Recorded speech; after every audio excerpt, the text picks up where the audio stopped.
মনুষ্য সহস্র মধ্যে পুণ্য আছে যাত সেইকে ভজিবে যত্ন করিয়া মাত যত্ন করন্তার যে সহস্র মধ্যে এক পূর্ব কর্মে করা হয় দেহাত্মা বিবেক মনুষ্যানাম সহস্রেষু কচিত যততি সিদ্ধায়া যততামপি সিদ্ধানাম কচিত মাম ব্যক্তি তত্ত্বতঃ সপ্তম অধ্যায় 3 নম্বৰ শ্লোক গীতা হাজাৰজন মানুহৰ মাজত কোনোবা এজন ঈশ্বৰমুখী হ'বলৈ ইচ্ছা কৰে চাওক আপুনি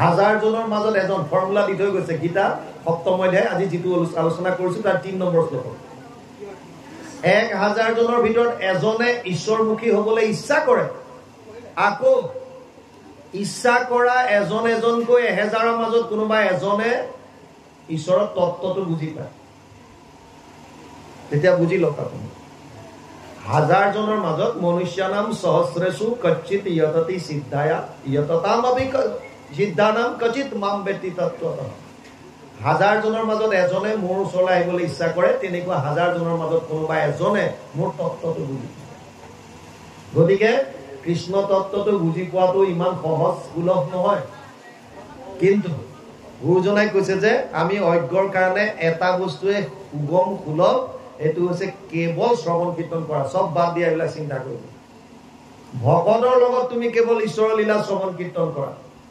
বাকি ডিউটি তেওঁৰ কেতিয়া কেনেকে কি কৰিব লাগে আপোনাক কোন সময়ত জ্ঞান কোনটো দিব লাগে কেনেকে আপোনাক পালতৰা নাওৰ দৰে আগবঢ়াই লৈ যাব লাগে অনুকূল বায়ু হৈ এয়া তেওঁ কৰিব আপোনাৰ মোৰ ডিউটি এটাই যিমান পাৰে প্ৰভু ভগৱন্তৰ শ্ৰৱণ কীৰ্তন কৰক লীলা সমূহ যিমান পাৰে ইয়াতকে আৰু সুবিধা দিব নোৱাৰে আমিতো প্ৰায় জেগাত কওঁ কলিযুগটো কম্পাৰ্টমেণ্টেল এক্সামৰ দৰে আগতে মেট্ৰিক পৰীক্ষাৰ পাছত এটা কম্পাৰ্টমেণ্টেল এক্সাম পাতিছিল কম্পাৰ্টমেণ্টেল এক্সামত যিবিলাক গাৰ্ড থাকে তেওঁলোকক দেখিলেও নেদেখা ভাও দৰে কোনোবাই সুধি মেলি লিখি আছো লিখি তাক মুঠতে পাছ হৈ যায় বুজি পাইছেন ইয়াতকে সুবিধা আৰু একো নাপায় কলিযুগটো তেনেকুৱা চাৰিটা যুগৰ ভিতৰত যদিও কলিযুগক দুখৰ সাগৰ বুলি কৈছে তথাপিও কলিযুগক আকৌ শ্ৰেষ্ঠ বুলি কৈছে কলিযুগ চাৰিটা যুগৰ যদিও দুখৰ সাগৰ তথাপিও কলিযুগক আকৌ শ্ৰেষ্ঠ বুলি কৈছে কলৌ দোষ নিধে ৰাজন অষ্টিহি এক মহান গুণ কীৰ্তনাদেৱ কৃষ্ণস্য মুক্ত সংগ পৰম ব্ৰজেত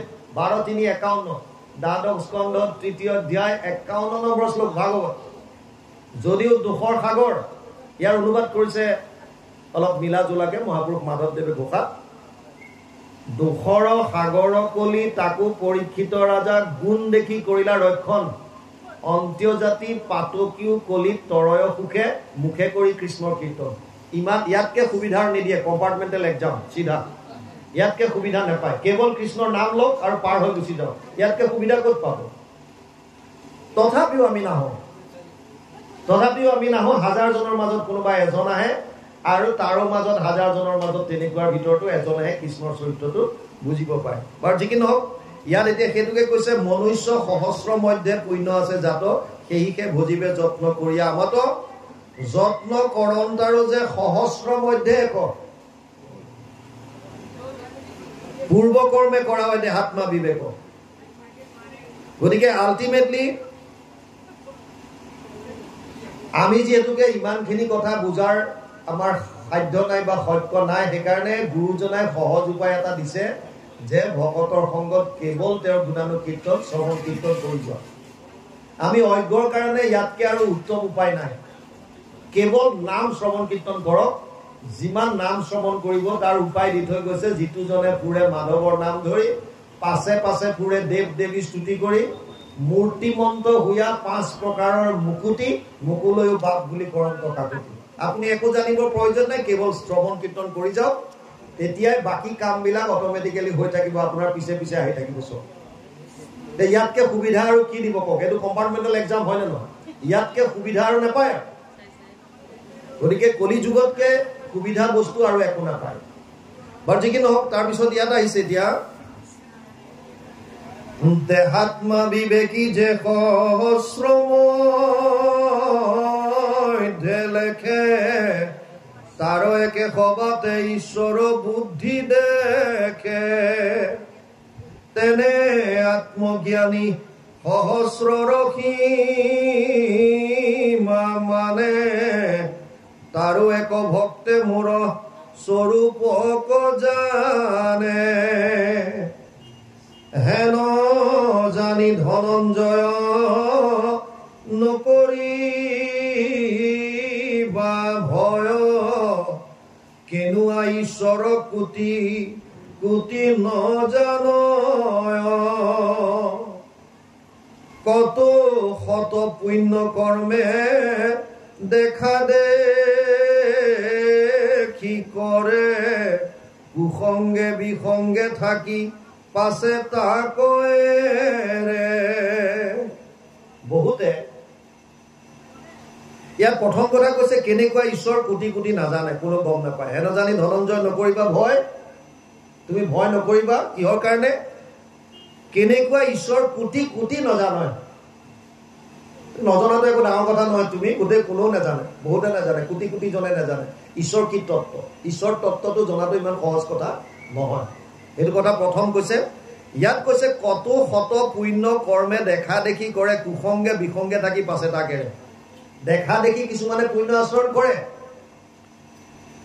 কিন্তু আকৌ কুসংগত পৰিলে বেয়াৰ সংগত পৰিলে আল্টিমেটলি সেয়াও আকৌ পিছত ত্যাগ কৰিবলগীয়া হয় আল্টিমেটলি এটা বস্তু বুজি লওক ইয়াত ভগৱান কৃষ্ণ অৰ্জুনক কৈছে হে অৰ্জুন জ্ঞান বিজ্ঞানৰ জ্ঞানৰ কথাটো হ'ল যে মানুহৰ জীৱনটো পোৱাটো অতি কঠিন মানুহৰ জীৱন পাই তুমি ভক্তি যদি নকৰা তেতিয়াহ'লে তাৰ পৰা লাভ নাই কাৰণ তুমি জ্ঞান নাপাবা জ্ঞান মানে হৈছে মুখ জনাটো মানে মুখ জনা মানে মই কোন মই ক'ৰ পৰা আহিলো কি কৰা উচিত মানে আত্মা পৰমাত্মাৰ কথাখিনি বিশদভাৱে জনাটো এতিয়া ইয়াত কৈছে ঈশ্বৰ তত্ত্বটো বিশেষকৈ ভগৱানে নিজৰ কথা কৈ আছে ইয়াত জ্ঞান মুখ জনাটো ইমান সহজ কথা নহয় তাৰ পাছত এতিয়া কৈছে জিমতে ঈশ্বৰ মই তাকো শুনিওক স্ৰজু পালো সংঘৰ ইতিনি লোকক যিগুত প্ৰকৃতি মোৰ জানিবা প্ৰধান সংসাৰ কাৰণ জুনি উৎপত্তিৰ স্থান দুগুটা প্ৰকৃতি মোৰ জানিবা প্ৰত্যেক পৰাশ্ৰেষ্ঠ প্ৰকৃতি অপৰা আৰু এক পৰা নামে প্ৰকৃতিয়ে জীৱক বোলয় যিগুটা অপৰা অষ্ট বিষয় ৰূপ হয় চতুৰ্থ শ্লোকত কৈছে ভূমি ৰাপো অনল বায়ু খং মনোবুদ্ধিৰ এবচ অহংকাৰ ইতিয়মে ভিন্ন প্ৰকৃতিৰ অষ্টদা ভগৱানে প্ৰথমতে নিজৰ মায়াৰ বিষয়ে কৈছে অষ্ট প্ৰকৃতিৰ বিষয়ে মোৰ ৮টা প্ৰকৃতি আছে কি ভূমি আমি যি পঞ্চভূত কওঁ ক্ষিতি জল তেজ বায়ু আকাশ এই 5টা আৰু মন বুদ্ধি অহংকাৰ এই 3টা টোটাল অষ্ট প্ৰকৃতি বুলি কৈছে ভূমি ৰাপো অনল বায়ু খং মনোবুদ্ধিৰ এবচ অহংকাৰ ইতিয়মে ভিন্ন প্ৰকৃতিৰ অষ্টদা এই 8টা হৈছে মোৰ প্ৰকৃতি এই প্ৰকৃতি কি বুলি কৈছে ইয়াত দুগুটা প্ৰকৃতি মোৰ জানিবা প্ৰত্যেক পৰাশ্ৰেষ্ঠ প্ৰকৃতি অপৰা আৰু এক এটা হৈছে পৰা প্ৰকৃতি এটা হৈছে অপৰা প্ৰকৃতি এতিয়া যিগুটা অপৰা অষ্ট বিষয় ৰূপ হয় পৰ নামে প্ৰকৃতিয়ে জীৱক বোলয় অপৰিয়ম ইতস্থ অন্য বিদ্ধিম প্ৰকৃতি মে পৰাম জীৱভূত মহাবাহু যয়েদম ধাৰেতে জগত পৰা প্ৰকৃতিক কৈছে জীৱবিলাকক পৰা প্ৰকৃতি বুলি কৈছে 3টা তত্ত্ব বুলি কৈছিলো এটা ভগৱান এটা মায়া এটা জীৱ এই জীৱ তত্ত্বক ইয়াত পৰা বুলি কৈছে আৰু মায়া অপৰা বুলি কৈছে মায়াৰ ইয়াত 8টা প্ৰকৃতিৰ কথা কৈছে পঞ্চভূত আৰু মন বুদ্ধি অহংকাৰ এই 8টা প্ৰকৃতি অষ্ট প্ৰকৃতি বুলি কৈছে কৃষ্ণ প্ৰভু ভগৱন্তৰ 8 গৰাকী মহিয়সীক প্ৰায়বিলাক জ্ঞানীয়ে বা ভকতে এই অষ্ট প্ৰকৃতিৰ লগত তুলনা কৰে যে অষ্ট প্ৰকৃতি তেওঁৰ অষ্ট মহিয়সীৰ দৰে যি অষ্ট মহিয়সী আছে বুলি প্ৰথম মূল অষ্ট মহিয়সী যি কিগৰাকী সেই কিগৰাকী এই অষ্ট প্ৰকৃতিৰ লগত আৰু এটা পৰা প্ৰকৃতি হৈছে জীৱ পৰা হৈছে জীৱ আমি 3টা তত্ত্ব কৈছিল ভগৱান মায়া জীৱ এই 3টা তত্ত্বৰ পৰা তত্ত্ব মানে প্ৰকৃতিটোক জীৱ বুলি কৈছে অপৰা হৈছে মায়া অপৰা প্ৰকৃতিৰ ইয়াত 8টা কথা ক'লে মানে পঞ্চভূত আৰু মন বুদ্ধি অহংকাৰ অষ্টম মহিষীৰ লগত তুলনা কৰিছে গতিকে ইয়াত সংস্কৃতত 4 আৰু 5 নম্বৰ শ্লোক দুটাত আছে ভূমি ৰাপো অনল বায়ু খং মনোবুদ্ধিৰ এবচ অহংকাৰ ইতিয়মে ভিন্ন প্ৰকৃতিৰ অষ্টধা অপৰিয়ম অপৰা প্ৰকৃতি এটো অপৰিয়ম ইতস্থ অন্য বিদ্ধি প্ৰকৃতি মে পৰাম জীৱভূত মহাবাহু যয়েদম ধাৰয়তে জগত বাকিটো হৈছে পৰাটো হৈছে জীৱ এতিয়া আল্টিমেটলি ইয়াত কৈছে পৃথিৱী অপ তেজ বায়ু শব্দ মন বুদ্ধি অহংকাৰ হবে আৰু অপৰা প্ৰকৃতি পৰা যে জীগুত চৈতন্য সদা শিৱ মোৰ অংগে দেহে স্থিত যাকক বোলে জীৱ পৰাশক্তি কুঞ্জ যিটো মোৰ অংশে জীৱবিলাকৰ ভিতৰত মানে প্ৰাণীৰ ভিতৰত যিটো বিৰাজমান আছে মামে বংশ জীৱলোকে জীৱভূত সনাতন পঞ্চদশ অধ্যায় 7 নম্বৰ শ্লোকত কৈছে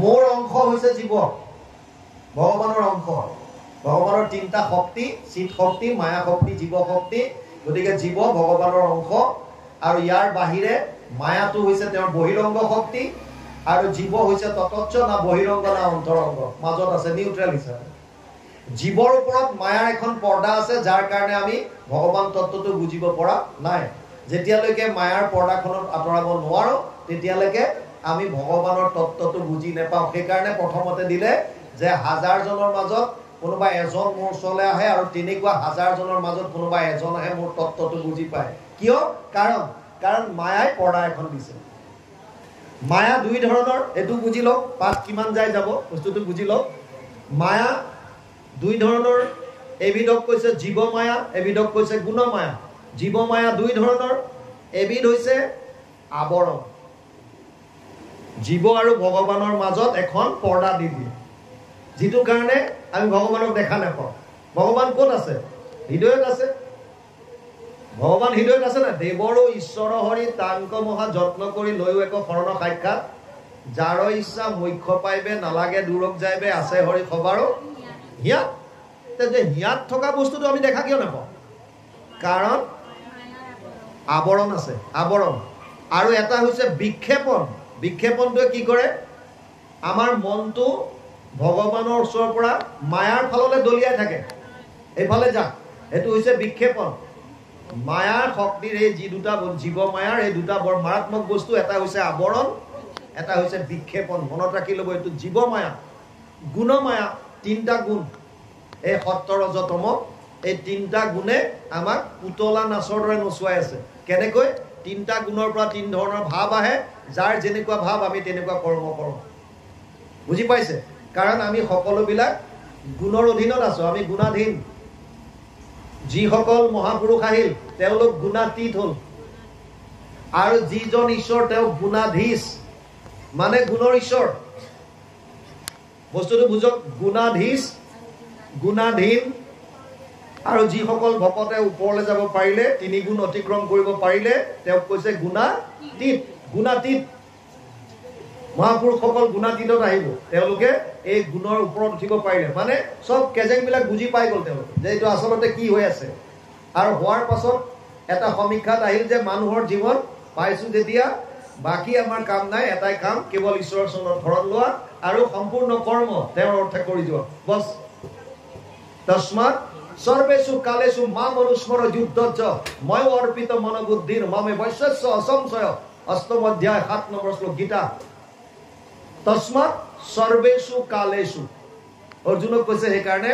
প্ৰতিটো মুহূৰ্তত সৰ্বেষু কালেষু প্ৰতিটো সময়ত কি কৰিবলৈ দিছে মাম অনুস্মৰ মোৰ কথা স্মৰণ কৰ আৰু কি কৈছে যুদ্ধচ্চ যুদ্ধ কৰ তাৰ মানে তোৰ কৰ্তব্য কৰ্মখিনি কৰি যা কেনেকৈ কৰিবি মোৰ নাম স্মৰণ কৰি কৰ আৰু কেনেকৈ কৰিবি ময়ো অৰ্পিত মনোবুদ্ধি মোক মন বুদ্ধিটো অৰ্পণ কৰি দে মোৰ নাম স্মৰণ কৰি থাক মন বুদ্ধি মোক অৰ্পণ কৰি দে যি আছে মই তোক চলাই লৈ যাম তই তোৰ কৰ্তব্য কৰ্ম কৰি গৈ থাক চিধা ফৰ্মুলা যদি কৰিব পাৰিছো এইটো তেতিয়াহ'লে আপুনি পৰম আনন্দ লাভ কৰিব পাৰিব আপোনাৰ সাংসাৰিক কৰ্মক্ষেত্ৰৰ মাজত থাকিও আপুনি পৰম আনন্দ লাভ কৰিব পাৰিব ইয়াৰ গ্যাৰান্টি ভগৱান কৃষ্ণ অৰ্জুনক দিছে তই তোৰ কৰ্মক্ষেত্ৰৰ মাজেৰে যুদ্ধৰ মাজেদিও তই মুখ পাব পাৰিবি হনুমানে লংকাত গৈ ব্ৰাহ্মণো মাৰি দিলে ৰাৱণৰ যিমানবিলাক ৰিলেটিভ আছে ৰাৱণটো ব্ৰাহ্মণ আছিল গম পাইছেনে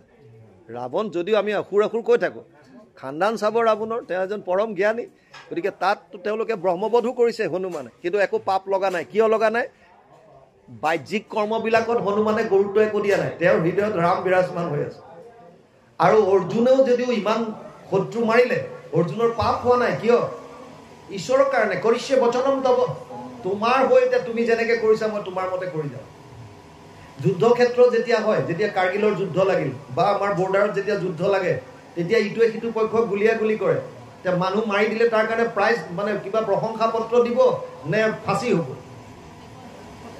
প্ৰশংসা পত্ৰ দিব। কিন্তু সেইজন মানুহে ছুটিতে আহি পেলাই গাঁৱত যদি এটা গুলিয়াই দিয়ে তেতিয়া ফাঁচি হ'ব। তাত কিহৰ কাৰণে কৰিছে? তেওঁ বেলেগৰ কাৰণে কৰিছে, নিজৰ স্বাৰ্থ তাত নাই। বস্তুটো বুজিছে? আপুনি প্ৰত্যেকটো কৰ্ম যদি ঈশ্বৰৰ অৰ্থে কৰে, ঈশ্বৰৰ অৰ্থে মানে ঈশ্বৰ ক'ত আছে চাব, তত্ত্ববিলাক বুজিব। ঈশ্বৰৰ অৰ্থ মানে ঈশ্বৰে কি কৈছে, মই ক'ত আছো? সমস্ত ভূতত ব্যাপী আছো। তাৰ মানে আপুনি জনকল্যাণৰ হকে কাম কৰি যাওক। বুজি পালে? ইকস্বৰূপে হয় সৰ্বঘতে বৈধ। আপুনি যেতিয়া ঈশ্বৰে কৈছে মই সকলোতে বিৰাজমান হৈ আছো, আল্টিমেটলি আপুনি সমস্ত জনৰ কল্যাণৰ হকে কৰ্ম কৰি যাওক। যেতিয়া আপুনি জনকল্যাণৰ মতে কাম কৰিব, তাৰমানে আপুনি সকলো জীৱত প্ৰভু ভগৱন্ত বিৰাজমান আছে বুলি ভাবি সকলোৰে অৰ্থে কাম কৰিছে, মানে আপুনি ঈশ্বৰৰ হকে কাম কৰিছে। আৰু ঈশ্বৰৰ হকে কাম কৰিলে আপোনাক তাৰ দোষ বা গুণে আপোনাক নচুৱে, আপোনাৰ সেইটো ফল জমা নহয়। ফল যদি জমা নহয় আপুনি আকৌ আহিবলগীয়া নাথাকে। চিধা কথা সেইটোৱে, মুক্তি সেইটোৱে, নিৰ্বাণ সেইটো। বুজি পালে? গতিকে সেইটো কথা। তাৰপিছত ইয়াত আহিছে প্ৰকৃতিয়ে মহত্বতে অহংকাৰ, পঞ্চগুণ আৰু সূক্ষ্ম তন্মাত্ৰা তাৰ একাদশ ইন্দ্ৰ সত্য ৰজ তম গুণ এইগুলা কাৰ্যৰ কাৰণ মায়া পুনৰ। আমাৰ কেনেকৈ সৃষ্টি কাৰ্য হৈছে এইটো বুঝক। তিনিটা গুণ বিক্ষোভিত হৈ পেলাই তাৰ পৰা মহত্তত্ব হ'ল। প্ৰকৃতিৰ তিনিটা গুণ বিক্ষোভিত হৈ মহত্তত্ব, তাৰ পৰা অহংকাৰ আহিল। তিনি ধৰণৰ অহংকাৰ আহি গ'ল, সাত্বিক, ৰাজসিক, তামসিক। তাৰপিছত ক্ৰমাগতভাৱে পঞ্চভূত মানে ক্ষিতি, জল, তেজ, বায়ু, আকাশ, 5 তন্মাত্ৰা, ৰূপ, ৰস, গন্ধ, স্পৰ্শ, শব্দ, ইয়াক 5 বিষয় বুলি কয়।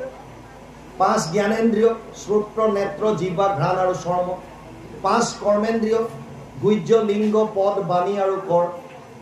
আৰু আমাৰ অন্তঃকৰণৰ 4টা বস্তু বুলি কয়, মন, বুদ্ধি। এই চিত্তৰ ক্ষেত্ৰত অকণমান দিগদাৰ আছে। গীতাই চিত্তক মূল প্ৰকৃতি বুলি কৈছে, কাৰণ মায়াটো জ্বৰ। চিত্তৰ কথাটো বুজিব। চিত মানে চৈতন্য। চিত মানে কি? চৈতন্য, সচ্চিদানন্দ, সৎ চিত আনন্দ স্বৰূপ, সচ্চিদানন্দ। সৎ চিত আনন্দ স্বৰূপক সচ্চিদানন্দ বুলি কয়। চিতটো আনন্দ হয়নে নহয়? চিত মানে চৈতন্য হয়নে নহয়? চিত মানে চৈতন্য। মায়াটো জ্বৰ, বৰ তাত্বিক কথা এইটো। মায়া হৈছে জ্বৰ। জ্বৰৰ পৰা আকৌ চৈতন্য কেনেকৈ আহিল? সেইকাৰণে গীতাত কৈছে যে সেইটো মূল প্ৰকৃতি। মহাভূতানি অহংকাৰ বুদ্ধিৰ অব্যক্তমেবচ। ইয়াত গীতাত বৰ ধুনীয়াকৈ দিছে যে 5 মহাভূত, ইন্দ্ৰিয়ানি দশেকম চ পঞ্চ ইন্দ্ৰিয় গোচৰ। মহাভূতানি 5টা মহাভূত মানে ক্ষিতি, জল, তেজ, বায়ু, আকাশ। অহংকাৰ, বুদ্ধি, অব্যক্তমেবচ। অব্যক্ত মানে প্ৰকৃতি, প্ৰকৃতি মূল প্ৰকৃতি। ইন্দ্ৰিয়, ইন্দ্ৰিয়ানি 10 একম চ, 10 একম মানে 11। 5 জ্ঞানেন্দ্ৰিয়, মন আছে, মই কৈ আছো, আপুনি চাব, হিচাপ কৰি চাব। মহাভূতানি অহংকাৰ, বুদ্ধি, অব্যক্তমেবচ, ইন্দ্ৰিয়ানি 10 একম। 10 একম মানে মনটো আহিল না। 5 কৰ্মেন্দ্ৰিয়, 5 জ্ঞানেন্দ্ৰিয়, মনসমে একাদশ। ইন্দ্ৰিয় গোচৰ বুলি দিলে 5টা গোচৰ, তাত 24 তত্ত্ব মিলাইছে। সেইকাৰণে যদিও আমাৰ মনৰ 4টা ভাগ বুলি আমি কওঁ, মন, বুদ্ধি, চিত, অহংকাৰ, কিন্তু অকণমান চিতটোত অকণমান কথা এটা থাকে যে চিত মানে চৈতন্য বুজায়। সেইকাৰণে অন্তঃকৰণৰ 4টা বস্তু কিন্তু 24 তত্ত্বত জেনেৰেলি হয়। কওক কৃষ্ণ। আমি কৈ আছিলো যে অন্তঃকৰণৰ 4টা বস্তু যদি কোৱা হয়, মন, বুদ্ধি, চিত, অহংকাৰ, 24 তত্ত্বত কিন্তু গীতাই কৈছে যে 24 তত্ত্বত আচলতে প্ৰকৃতি বুলি আহিছে। মানে কি কি আহিল চাওক এতিয়া। 5 ভূত, পঞ্চভূত, 5 তন্মাত্ৰা মানে ৰূপ, ৰস, গন্ধ, স্পৰ্শ, শব্দ, 5 জ্ঞানেন্দ্ৰিয় 15টা, 5 কৰ্মেন্দ্ৰিয় 20টা, মন, বুদ্ধি, অহংকাৰ 23টা, আৰু প্ৰকৃতি মূল প্ৰকৃতি অব্যক্ত বুলি দিছে। আল্টিমেটলি 24 তত্ত্ব। আৰু ইয়াত যেতিয়া ভগৱানক আনে, মানে পৰমাত্মা বা আত্মা, তেতিয়া এইটো 25 তত্ত্বলৈ আত্মালৈ আহিলে গুচি আহিব 24 তত্ত্বত জ্বৰ মায়াৰ বস্তু এই 24টা এইটো জ্বৰ ঈশ্বৰৰ অবিহনে একো কাম নাই তাৰ যেনেকে এজন মানুহৰ মৃত্যু হলে আমি যেতিয়া কওঁ যে আজি ৰাতিপুৱা ৰমেশ বা দিনেশ কোনোবা এজন গ'ল আৰু যেতিয়া আমি তেওঁৰ ঘৰলৈ যাওঁ তেতিয়া আমি দেখা পাওঁ যে মানুহে সবেই এই ৰমেশ দিনেশ কলেও যোৱা নাই বাহিৰত খুৱাই থৈছে বগা কাপোৰ এখন দি ঢাকি থৈছে আৰু মানুহে সেইটোলৈকে চাই চাই কৈ আছে বেচেৰাটো কালি সন্ধিয়া কথা পাতি আছিল আজি পুৱাই গ'ল কিন্তু যোৱাটো নাই পৰি আছে তাতে ক'ত গৈছে এইটো পৰিয়ে আছে তেতিয়া পৰি আছে মানে এই জ্বৰ বস্তুটো পৰি আছে বুজি পাইছেনে তাৰ ভিতৰত যিটো চৈতন্য আছিল তাৰ মানে আজিলৈকে আমি যিজনক ৰমেশ বা দিনেশ বুলি কৈছিলোঁ সেইজন আচলতে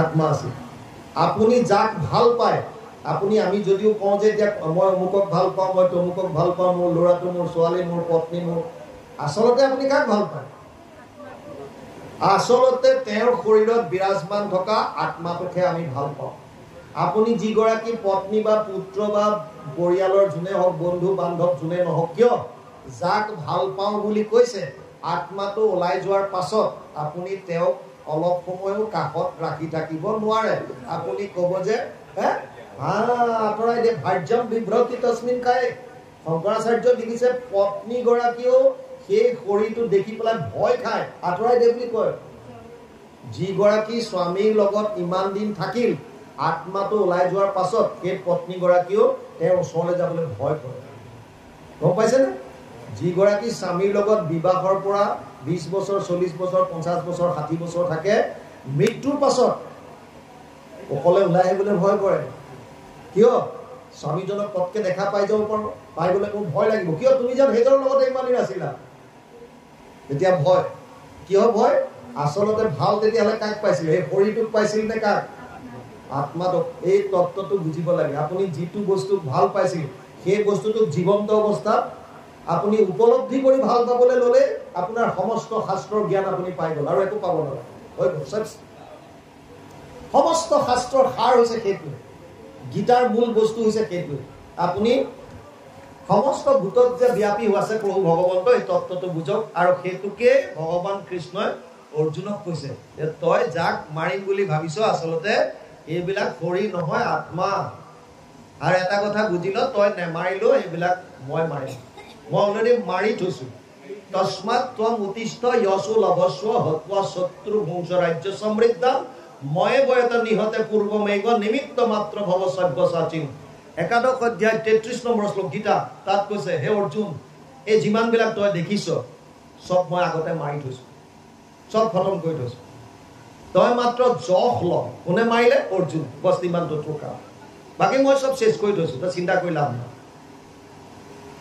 যিকি নহওক ইয়াত এতিয়া কৈছে 24 তত্ত্বৰ কথা ক'লে প্ৰকৃতিয়ে কেনেকৈ মহত্বৰ পৰা অহংকাৰ তাৰপিছত পঞ্চভূত আৰু সূক্ষ্ম তন্মাত্ৰা একাদশ ইন্দ্ৰিয় যেনেকৈ সত্য ৰজ তম গুণৰ পৰা এইখিনি গোটেইখিনি ক'লে ইয়াৰ পাছত কৈছে সবাৰো কাৰণময় অন্তৰ্যামী হেতু এতেকে ঈশ্বৰ মোৰ পৰে নাহি যাতো সূত্ৰত মণিক যেন গান্ধী আছয় সকলে সংসাৰ মত আছে কেহিনত মত্ত পৰতৰম নান্যত কিঞ্চিত অস্তি ধনঞ্জয় মই সৰ্বমিদম প্ৰতম সূত্ৰে মণিগণাইব সপ্তম অধ্যায় 7 নম্বৰ শ্লোক গীতা তাত কৈছে হে অৰ্জুন মোতকে শ্ৰেষ্ঠ আৰু কোনো নাই এই তোক যিমানবিলাক ক'লো সৃষ্টিৰ কাৰ্য এইবিলাক সবৰ হেতু হৈছো মই সৃষ্টি স্থিতি প্ৰলয়ৰ হেতু যিটো দেৱ পৰম ঈশ্বৰ তান্তবিনে নাহি কেৱ স্বপ্ন জাগৰণ যিটো গভীৰ নিদ্ৰা সমাধিত সাক্ষী ৰূপে থাকন্ত সাক্ষাৎ সচেতন কৰা দেহ প্ৰাণ ইন্দ্ৰিয়ক জীৱক গুঞ্জান্ত নানাবিধ বিষয়ক পৰমাত্মা বুলি তাক কহে মুনিগণ এইটো পৰম তত্ত্ব জানিবা ৰাজন পিপ্পলায়নে নিমি ৰজাক কৈছে একাদশ স্কন্ধ ভাগৱত ঈশ্বৰ কোন আমাৰ মনত এতিয়া বহুত খেলি মেলি থাকে যে দেৱতা আৰু ঈশ্বৰৰ পাৰ্থক্যটো আমি ভালকে বুজিব নোৱাৰো দেৱ কোনবিলাক আৰু আৰাধ্য বা ঈশ্বৰ কোনজন দেৱ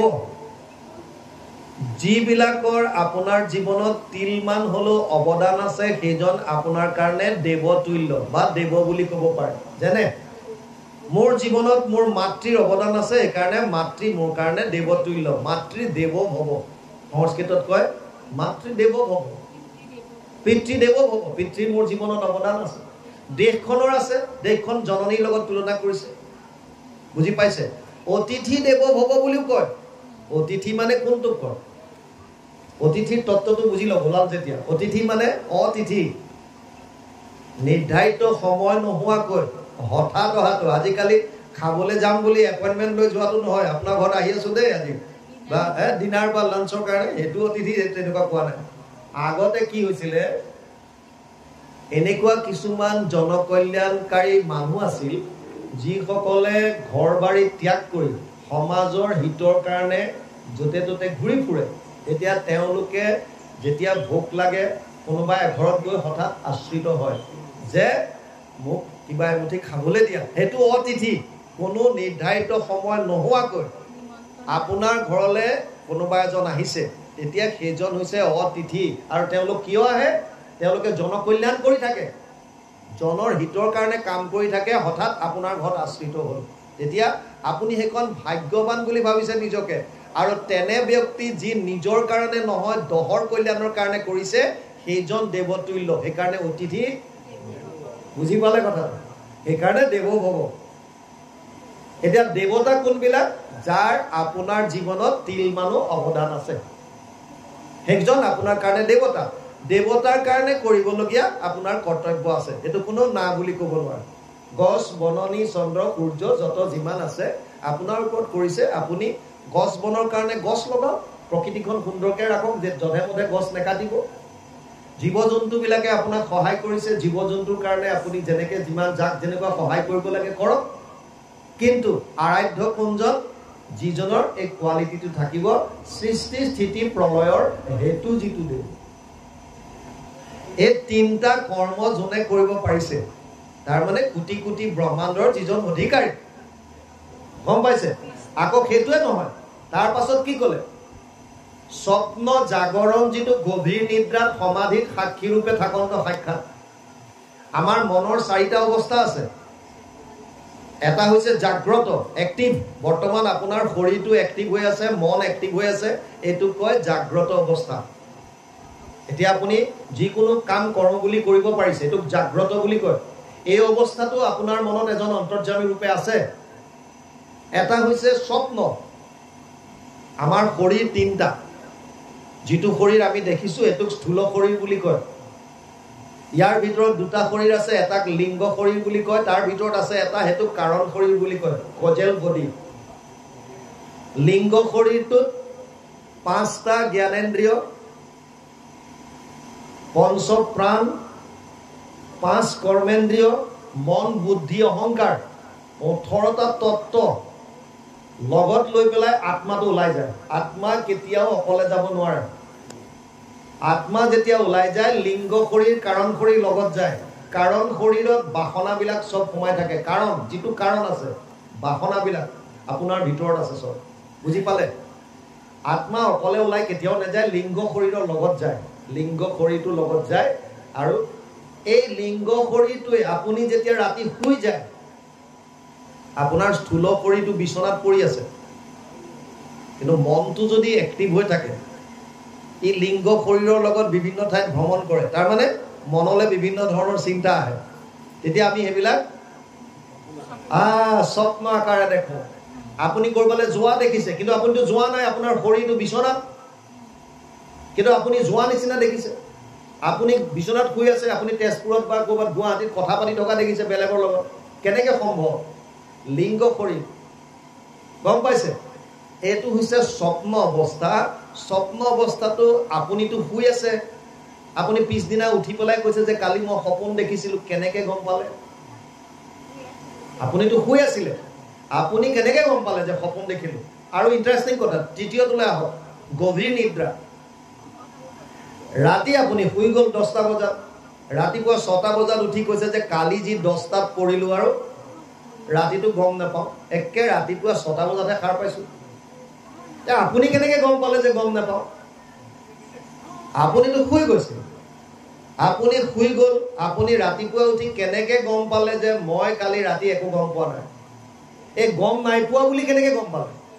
তাৰ মানে তেতিয়াও কোনোবা এজন সাক্ষী ৰূপে আপোনাৰ ভিতৰত বুজি পালে আৰু চতুৰ্থ অৱস্থাটো হৈছে সমাধি সমাধিত কি হয় চাওক ইন্টাৰেষ্টিং বস্তুবিলাক বুজক প্ৰথমটো হৈছে জাগ্ৰত ইয়াত শৰীৰটো এক্টিভ আছে মনটো এক্টিভ এটো কৈছে জাগ্ৰত সক্ৰিয় দুইটা স্বপ্ন অৱস্থাত শৰীৰটো নিষ্ক্ৰিয় হৈ থাকে মনটো সক্ৰিয় হৈ থাকে এটো স্বপ্ন গভীৰ নিদ্ৰাত শৰীৰটো নিষ্ক্ৰিয় হৈ যায় মনটো নিষ্ক্ৰিয় হৈ যায় গম পাইছে এটো গভীৰ নিদ্ৰা এজন মানুহে সমাধিত ব্ৰহ্মক সাক্ষাৎ কৰি যিমানটো আনন্দ পায় সিমানটো আনন্দ এজন মানুহে গভীৰ নিদ্ৰাত পায় যদি আপোনাৰ ডিপ স্লিপ বুলি যেটো কয় গভীৰ নিদ্ৰা যদি আহে তেতিয়ালে আপুনি পৰম আনন্দ বা বিৰাট পিছদিনাখন বিৰাট নিজকে এক্টিভ যেন পাব আপোনাৰ এনাৰ্জি বাঢ়ি যায় বহুত গভীৰ নিদ্ৰা আত্মা পৰমাত্মাৰ লগত মিলন হয় এইকণ সময়ত কিন্তু আমি হাড় পোৱাৰ পিছত পাহৰি যাওঁ সেইখিনি কথা মনত নাথাকে গম পাইছে সমাধিটো শেষৰটো পাৰ্ট হৈছে সমাধি সমাধিত কি হয় শৰীৰটো এক্টিভ সক্ৰিয় মনটোলে অহা চিন্তাখিনি শূন্য কৰি দিয়ে নিষ্ক্ৰিয় কৰি দিয়ে ইচ্ছা কৰি গম পাইছে মানুহৰ মনলৈ 1200ৰ পৰা 60,000 চিন্তা 24 ঘণ্টাত আহে এই চিন্তাখিনি শূন্য কৰি দিয়ে একান্ত মনে বহি এটা বিন্দুত তেওঁলোকে চিন্তা কৰোতে সব বস্তু পাহৰি যায় কেৱল ব্ৰহ্মক তেওঁলোকে যেতিয়া দেখা পায় তে বাহ্যিক ক্ৰিয়াকলাপ গম নাপায় যেনেকে হেতু সমাধি বুলি কয় যেনেকে সমিক মুনি ধ্যানত আছিল পৰীক্ষিতে আহি পেলাই পানী খুজি আছিল কিন্তু সমিকে গম পোৱা নাই কিয় তেওঁ আছিল তেতিয়া সমাধিত ব্ৰহ্মক সাক্ষাৎ কৰি আছিল যেতিয়া সমাধিত ব্ৰহ্মক সাক্ষাৎ কৰি থাকে সেই মুহূৰ্তত বাহ্যিক ক্ৰিয়াকলাপবিলাক গম নাপায় বুজি পাইছে এতিয়া এই চাৰিটা অৱস্থাত যিজন অন্তৰ্যামী ৰূপে থাকে সেইজন ঈশ্বৰ আৰাধ্য আৰু চতুৰ্থ সচেতন কৰা দেহ প্ৰাণ ইন্দ্ৰিয়ক জীৱক ভুঞ্জান্ত নানাবিধ বিষয় পৰমাত্মা বুলি তাক কহে মুনিগণ এইটো পৰম তত্ত্ব জানিবা ৰাজন যিজনে ইন্দ্ৰিয়সমূহক সচেতন কৰি ৰাখিছে পৰমাত্মা ৰূপে আত্মা পৰমাত্মা এক বৃক্ষে দুই পক্ষী ৰূপে দুইকো সম দেখি দুইৰো দুই সখা নিৰন্তৰ এক বৃক্ষে ফল খায় তবনিতে শুকাই যায় নাখায় যিটো সিটো গুণে বৰ এডাল গছত দুটা পক্ষী আছে চৰাই দুটা এটা আত্মা এটা পৰমাত্মা এটাই ফল ভোগ কৰে যিবিলাক ফল আমি পাইছো তথাপিও দিনে দিনে খিনাই যায় তাৰমানে অৱস্থা নাই দুখৰ উপৰি দুখ আৰু যিটোৱে নেখায় ই পৰম আনন্দ আত্মা হিচাপে আছে বুজি পাইছে গতিকে আল্টিমেটলি আত্মা পৰমাত্মা দুইজন আছে এতিয়া কাক আত্মা পৰমাত্মা কয় কাক ব্ৰহ্ম কয় কাক ভগৱান কয় বুজক আৰু প্ৰবৰ্তান্ত যেখনে ইন্দ্ৰিয় সমস্তক পৰমাত্মা বুলি দেৱে কহে মাধৱক মাধৱ মানে মা মানে লক্ষী ধৱ মানে স্বামী লক্ষীৰ স্বামীজনকে মাধৱ বুলি কৈছে মাধৱ মানে কৃষ্ণ এতিয়া প্ৰবৰ্তান্ত যেখনে ইন্দ্ৰিয় সমস্তক পৰমাত্মা বুলি দেৱে কহে মাধৱক যেতিয়া শৰীৰত তেওঁ বিৰাজমান হৈ থাকে তেতিয়া তেওঁ পৰমাত্মা বুলি কৈছে তেওঁ কাম ইন্দ্ৰিয়বিলাকক সচেতন কৰি ৰাখিছে বুজি পালে সমাধিত বেকত হোৱন্তে গুছে ভ্ৰম তেখনে বলয় জানা মাধৱক ব্ৰহ্ম যেতিয়া সমাধিত যিসকলে জ্ঞান মাৰ্গত যায় তেওঁলোকে সমাধিত যিজনক দেখা পায় যিজনক দেখা পোৱাৰ পাছত মনৰ সংশয়বিলাক দূৰ হয় সেইজনক তেতিয়া ব্ৰহ্ম বুলি কৈছে নিৰ্গুণ নিৰাকাৰ আৰু যেখনে কৰয় ইটো সৃষ্টি স্থিতি অন্ত তেখনে বলয় মাধৱক ভগৱন্ত তাৰ মানে ব্ৰহ্ম পৰমাত্মা ভগৱান এক তত্ত্ব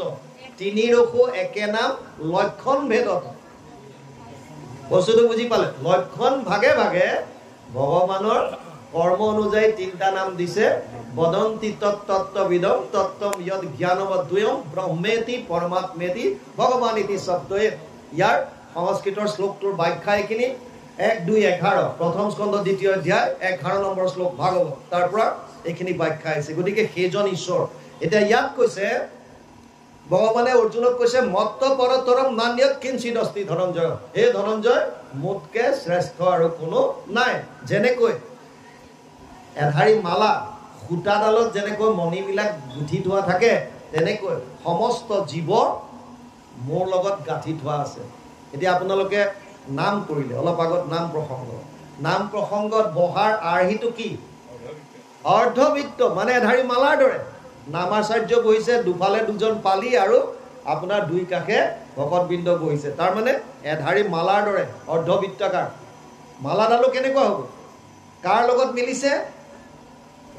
পৰমাত্মাৰ লগত মিলি আছে, মানে ভগৱান তত্ত্বৰ লগত মালাৰ দৰে। চব চিম্বলিক বস্তু।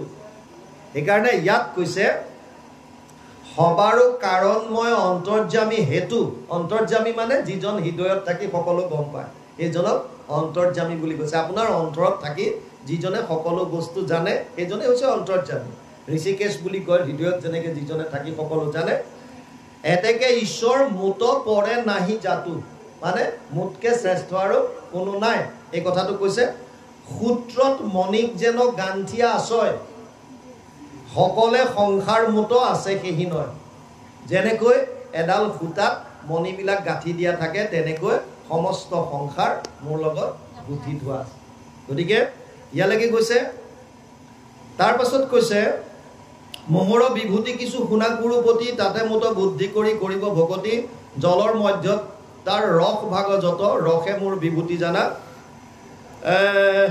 নিষ্ঠা তত্ত্ব চন্দ্ৰৰ সূৰ্যৰ প্ৰকাশৰ ৰূপ জ্যোতি, মই সে প্ৰকাশ ৰূপ মোহৰ বিভূতি। প্ৰণৱ যিগোটা মই জানিবা বেদৰ, মোহৰ বিভূতি শব্দ গুণ আকাশৰ। ইয়াৰ পাছত অৰ্জুনক কৈছে যে মোৰ কিছুমান বিভূতিৰ কথা তোমাক কওঁ শুনা। যেনেকৈ জলৰ ভিতৰত মই ৰস, জলৰ মধ্যত তাৰ ৰস ভাগ মই। তাৰপিছত কৈছে চন্দ্ৰ সূৰ্যৰ প্ৰকাশ যিটো জ্যোতি সেইটো মই। যিটো প্ৰণৱ আমি বেদৰ যিটো ওংকাৰ বুলি কওঁ সেয়া মই বুলি জানিবা। মোৰ যিটো বিভূতি শব্দ গুণ আকাশৰ যিখিনি সেইখিনি মই। পৃথিৱীৰ গন্ধ মই, বহনীৰ তেজ ভাগ মই। এই গোটেইখিনি ইয়াত দিছে তেওঁৰ বিভূতি দেখুৱাবৰ কাৰণে। অৰ্জুনক কৈছে এইখিনি মোৰে বিভূতি। তাৰ মানে গীতাত আৰু বস্তু দেখুৱাইছে, দশম আৰু একাদশ দুটা। আপোনালোকে কেতিয়া চাব, কেতিয়াবা দশম আৰু কেতিয়াবা একাদশ, বৰ ধুনীয়া দুটা অধ্যায়। দশমত স্পেচিয়েলি বিভূতি যোগে নাম দিছে। যিমানবিলাক শ্ৰেষ্ঠ বস্তু আছে ভগৱানে কৈছে এইবিলাক চব আল্টিমেটলি মই, গোটেইবিলাক। যদিও মই সকলোতে আছোঁ, তাৰ ভিতৰতো যিমানবিলাক তোৰ মনত এইবিলাক শ্ৰেষ্ঠ, অমুক শ্ৰেষ্ঠ, তমুক শ্ৰেষ্ঠ যিমানবিলাক আহে এই সমস্তবিলাক তই মই বুলি জানিবি। আৰু তাৰ পাছত আকৌ একাদশত তেওঁ বিশ্বৰূপ দৰ্শন কৰিছে। মানে ইয়াত দুটা তত্ত্ব আছে। এটা প্ৰথম বিভূতি, মই সমস্ততে ব্যাপ্তমান হৈ আছোঁ, এই কথাটো বুজাবৰ কাৰণে দশম অধ্যায়। সমস্ত জগত মোত বিৰাজমান হৈ আছে এইটো বুজাবৰ কাৰণে বিশ্বৰূপ একাদশ। বুজি পালে কথাটো? মই সকলোতে আছোঁ, বিভূতি যুগ, সকলোবিলাক মোত আছে, বিশ্বৰূপ দৰ্শন। হয়,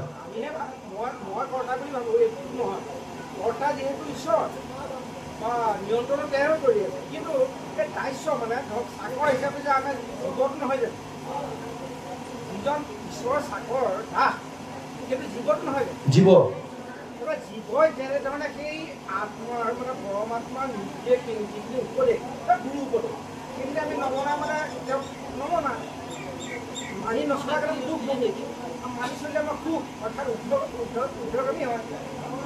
কথাটো সেইটোৱে, জীৱটোৱে হ'ল দাস্য বুলি ক'লে জীৱটোক নুবুজায়। আপুনি সাধনৰ যিটো প্ৰক্ৰিয়া, আপোনাৰ ভাৱ যিকেইটা দিছে, 5 ধৰণৰ ভাৱ দিছে নহয় আপোনাক। আপুনি বাৎসল্য ভাৱত যশোদাই পালে, সাক্ষ্য ভাৱত অৰ্জুনে পাইছে, দ্বেষ ভাৱত শিশুপাল আদিয়ে, ভৈৰৱ ভাৱত পোৱা নাই জানো, মাধুৰ্য ভাৱত গোপীসকলে পাইছে, আৰু দাস্য ভাৱত উদ্ধৱ আদি যিমানখিনি ভকত আছে। ইয়াৰ ভিতৰত উত্তম কৈছে দাস্য ভাৱটো, মানে জীৱৰ ভাৱটোৰ কথা কৈছে। জীৱ বুলি কোৱা নাই, জীৱৰ যিটো ভাৱ। আপুনি ঈশ্বৰক আৰাধনা কৰিবলৈ যাওঁতে মনত ভাৱ কি লৈ গৈছে, কি ভাৱ আছে আপোনাৰ? আপোনাৰ দাস্য ভাৱটো মই অলপ আগতে ক'লো যে তৃণতকৈও যে সৰু হ'বলৈ, সহিষ্ণুতা থাকিবৰ কাৰণে এই ভাৱটোৰ কথা কৈছে। এই ভাৱটো আমাৰ আহিছেনে নাই? আৰু এতিয়া ডাঙৰ কথাটো আপুনি ঠিক কৈছে, প্ৰথমৰখিনি যে কৈছে গোটেইখিনি ঈশ্বৰে কৰা একদম সত্য। আমাৰ যেনেকে কাঠৰ পুতলা থাকে, পুতলা নাচত যেনেকে কাঠৰ পুতলাবিলাক নচুৱাই থকা মানুহজন বেলেগ, আমি কিন্তু দেখি থাকো যে পুতলাবিলাকে নাচি আছে, এক্টিং কৰি আছে, আমি সেইটো দেখো, কিন্তু আচলতে নচুৱাই আছে বেলেগে। এটা ঘটনা হ'ল আমাক তেনেকৈ নচুৱাই আছে প্ৰকৃতিৰ 3টা গুণে। প্ৰকৃতি ক্ৰিয়া মানানি গুণ কৰ্মাণি সৰ্বস্ব অহংকাৰ বিমূঢ়াত্মা কৰ্তা অহমিতি মন্যতে। 3য় অধ্যায় 27 নম্বৰ শ্লোকত কৈছে, হে অৰ্জুন, মোৰ প্ৰকৃতিৰ 3টা গুণে মানুহবিলাকক নচুৱাই আছে আৰু তেওঁলোকৰ হতুৱাই কৰ্মবিলাক কৰাই আছে। যোনে মই কৰিছো বুলি ভাবিছে সেইজন অহংকাৰ বিমূঢ়াত্মা অজ্ঞানী।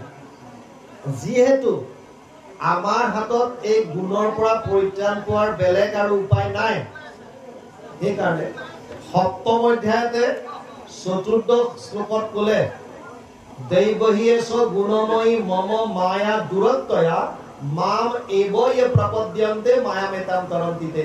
7ম অধ্যায় 14 নম্বৰ শ্লোকত গৈ হে অৰ্জুন, মোৰ মায়াটো অতি ভয়ংকৰ, মানে 3টা গুণ অতি ভয়ংকৰ। ইয়াৰ পৰা পৰিত্ৰাণ সেইজনে পাব যিজনে কেৱল মোক শৰণ ল'লে। ইয়ে মাম প্ৰপদ্যন্তে, যিজনে মোক শৰণ ল'লে, মায়াম এতাম তৰন্তিতে, সেইজনেহে এই মায়াৰ পৰা পৰিত্ৰাণ পাব পাৰিব। সেইকাৰণে আমাৰ কাৰণে আটাইতকৈ সহজ উপায় এটাই, কৃষ্ণৰ চৰণত শৰণ লোৱা, তাৰ বাহিৰে গতি নাই। হৈছেনে বাৰু? কৃষ্ণ আমাৰ যুৱকবিলাকৰ যে পাৰ্থক্য হয়, কৃষি জীৱৰ লগত কৃষি জীৱতকৈ প্ৰাইমাৰী যিটো ইউনিট, যিটো প্ৰাইমাৰী ইউনিট, সেইটো জীৱটো নহয় জানো? আপুনি ইউনিট মানে কোনটো বুজিছে? যিটো মানে ধৰক আমাৰ ইটো জীৱৰ লগত সিটো জীৱ পাৰে। আজি ধৰক আপোনাৰ মোৰ মাজত যিটো পাৰ্থক্য আহে, হয়, এই যে যিটো জীৱৰ এই পাৰ্থক্য, যিটো ইউনিট, এই ইউনিটটো নহয় জানো? জীৱটো নাই নাই, জীৱটো প্ৰত্যেক জীৱ বেলেগ বেলেগ। যেনেকে জুই একুৰাৰ পৰা আপুনি যে ঠাণ্ডা দিনত জুই ফুৱাই আছে, জুইডাল লৰাই দিলে তাৰ পৰা স্ফুলিংগ নোলাই জানো? বস্তুটো বুজি পাইছেনে? জুই একুৰা ইয়াৰ পৰা যেতিয়া আপুনি লৰাই দিব, স্ফুলিংগ বহুত ওলাল নে নাই? এই স্ফুলিংগবিলাক জীৱ, ইণ্ডিভিজুৱেল, চব জীৱ, চব ইণ্ডিভিজুৱেল, চবৰে সুকীয়া সুকীয়া একাউণ্ট আছে। বুজি পাইছে? জীৱ এটাৰ লগত এটাৰ কাৰো মিল নাই, চবৰে জীৱৰ সুকীয়া সুকীয়া একাউণ্ট আছে। কৰ্ম অনুসাৰী চব আহিব লাগিব, এইটোৱে হৈছে জীৱৰ কনচেপ্ট। সেইকাৰণে জীৱই নিজৰ কৰ্ম অনুযায়ী ফল ভোগ কৰিব লাগে। যাৰ যেনেকুৱা কৰ্ম সি তেনেকুৱা ফল ভোগ কৰে। প্ৰাৰব্ধ লৈ আহিব, যোনে যেনেকে প্ৰাৰব্ধ আনিব সি তেনেকে ভোগ কৰিব লাগিব। ইভেন এনেকুৱাও নহয়, চাওক, ভগৱানক দেখা পোৱাৰ পাছতো প্ৰহ্লাদক কৈছিল, কীৰ্তনে পলাইব পাপ ছয়, ভোগ ভুঞ্জি পুণ্য কৰ। তোৰ প্ৰাৰব্ধ থাকি গ'ল। প্ৰহ্লাদৰ প্ৰাৰব্ধত লৈ আহিছিলে যে, গতিকে ক'লে যে তই যদিও আহিল নহয়, এক মনন্তৰ তেওঁৰ ৰাজ্য ভোগ কৰ বুলি কৈছিল প্ৰহ্লাদক।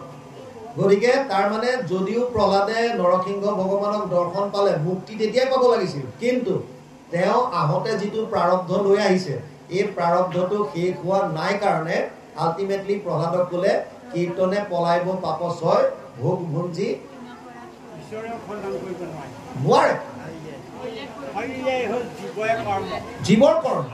সেইকাৰণে বাৰে বাৰে কৈ আছে যে আপোনাৰ কৰ্ম ফল আপুনি নিজে ভোগ কৰিবই লাগিব, বাউন, তাৰ পৰা হাত সাৰাৰ উপায় নাই। কিন্তু এটা উপায় খালি এইটো দিছে যে ঈশ্বৰৰ চৰণত যদি আপোনাৰ ভক্তি হয়, আপোনাৰ কিছুমান প্ৰাৰব্ধ নিমিত্ত মাত্ৰ কৰি পাৰ কৰাই দিব।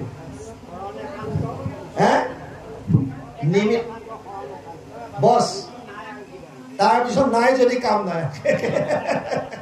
আচল গৈ থৈ ঘটনা সেইটোৱে। ভাগৱততো একে কৈছে, গীতাতো একে কৈছে। গীতাত চাওক, 700 শ্লোকৰ গীতা, অৰ্জুনে বিভিন্ন প্ৰশ্ন কৰিছে, ভগৱানে উত্তৰ দিছে। শেষত গৈ পেলাই নিজৰ সিদ্ধান্ত দিছে। তাকো সিদ্ধান্ত কৈছে, সৰ্বগুহ্যতমম ভূয় শ্ৰীনুমে পৰমম বচ ইষ্টসীমে দৃঢ়মিতি তত বক্সামিতে হিতম। 8ম অধ্যায় 64 নম্বৰ শ্লোক, 18 চেপ্টাৰৰ 64 নম্বৰ শ্লোকত কৈছে, হে অৰ্জুন, তোক এতিয়া মই গোপনীয়ৰ পৰা গোপনীয় কথাটো কম শুন। এটা হৈছে গুহ্য, এটা গুহ্যতৰ, এটা হৈছে গুহ্যতম সুপাৰটিভ ডিগ্ৰী যিটো গুহ্যতম, তাতকৈ ভিতৰত আৰু গোপনীয় নাই আৰু একে গোপনীয়ৰ পৰা গোপনীয় কথাটো ক'ম। কিয় ক'ম বুলি কৈছে? ইষ্টচিনে সখা চেতি, তই মোৰ এটাতো নিজৰ হলি আৰু মোৰ সখা, তেওঁলোকে ভক্ত, সেইকাৰণে তোক মই ক'ম শুন। কি ক'লে? মন মনা ভৱ। তাৰ পাছত কৈছে সৰ্ব ধৰ্মান পৰিত্যাজ্য মাম একম শৰণম ব্ৰজ। বুজিলে নে?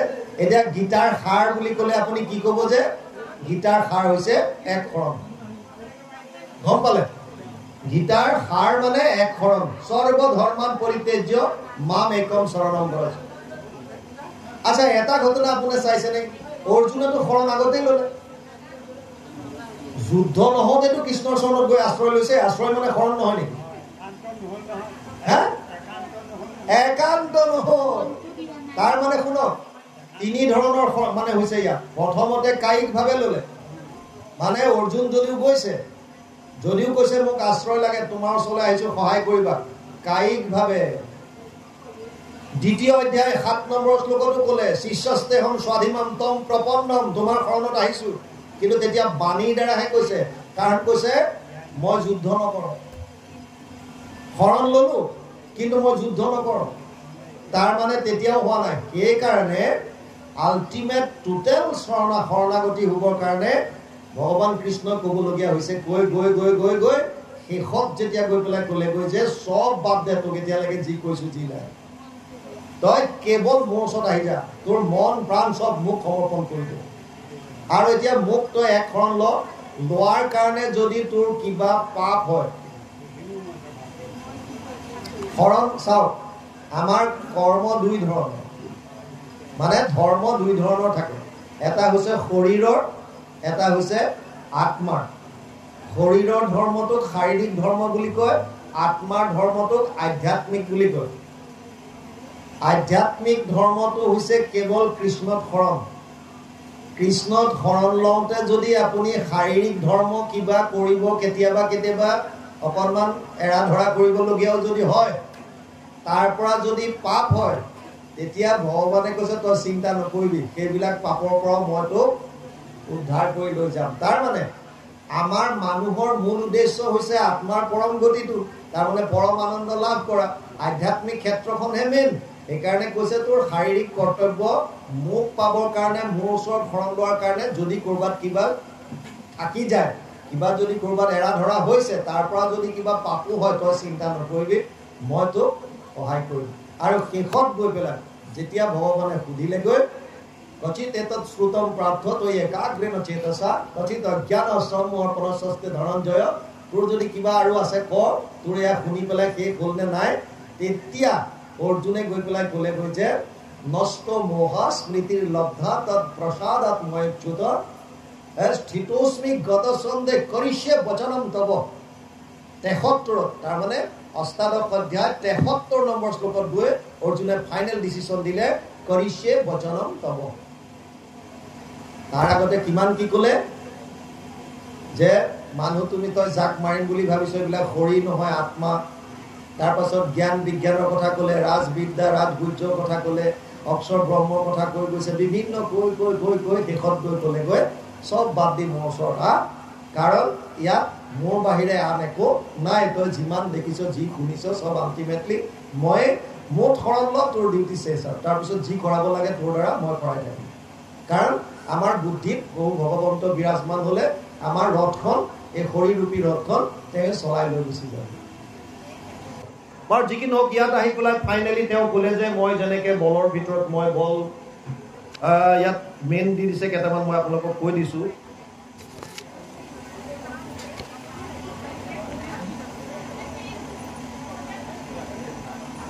বলম বলবত চাহম কামৰ আগ বিবৰ্জিতম ধৰ্ম অবিৰুদ্ধ ভূতেশু কামস্মি ভৰতৰ সব। বলৱান সকলৰ আসক্তি কামনাৰহিত বলময়, আৰু যিটো ধৰ্ম অবিৰুদ্ধ কামনা সেইটো মই বুলি কৈছে ভগৱান। ধৰ্ম অবিৰুদ্ধ কামনা বেয়া নহয়, যদি ধৰ্মৰ, বুজি পাইছে, ধৰ্মৰ যদি বিৰুদ্ধ নহয় তেতিয়াহ'লে সেইটো কামনা, তেনেকুৱা কামনাটো বেয়া নহয়। সেইকাৰণে কৈছে সেইটো মই।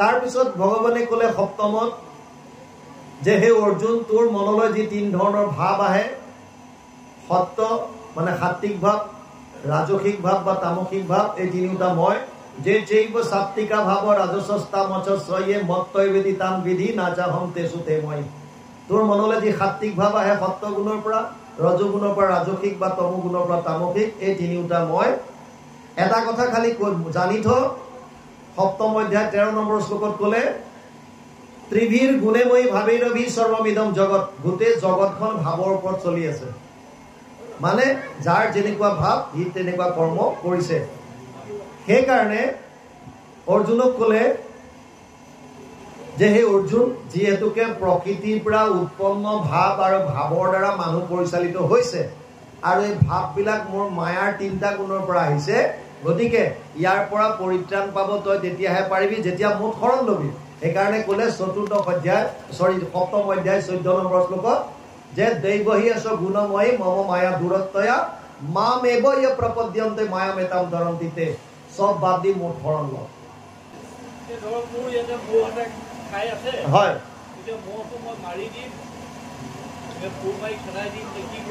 চাওক শাস্ত্ৰত কৈছে আপুনি যদি গাত পৰা মহ যদি মাৰি দিয়ে ভাগৱতে কৈছে আপুনি নৰকত যাব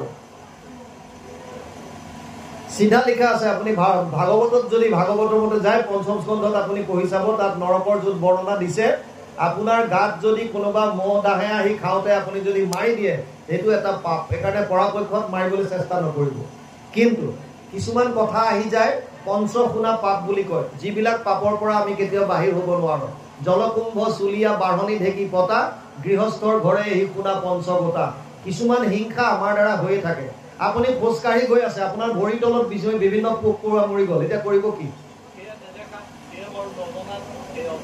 সেইকাৰণে জানি পেলাই নকৰিব শাস্ত্ৰত কৈছে জানি পেলাই জীৱ হত্যা নকৰিব পৰাপক্ষত যিমান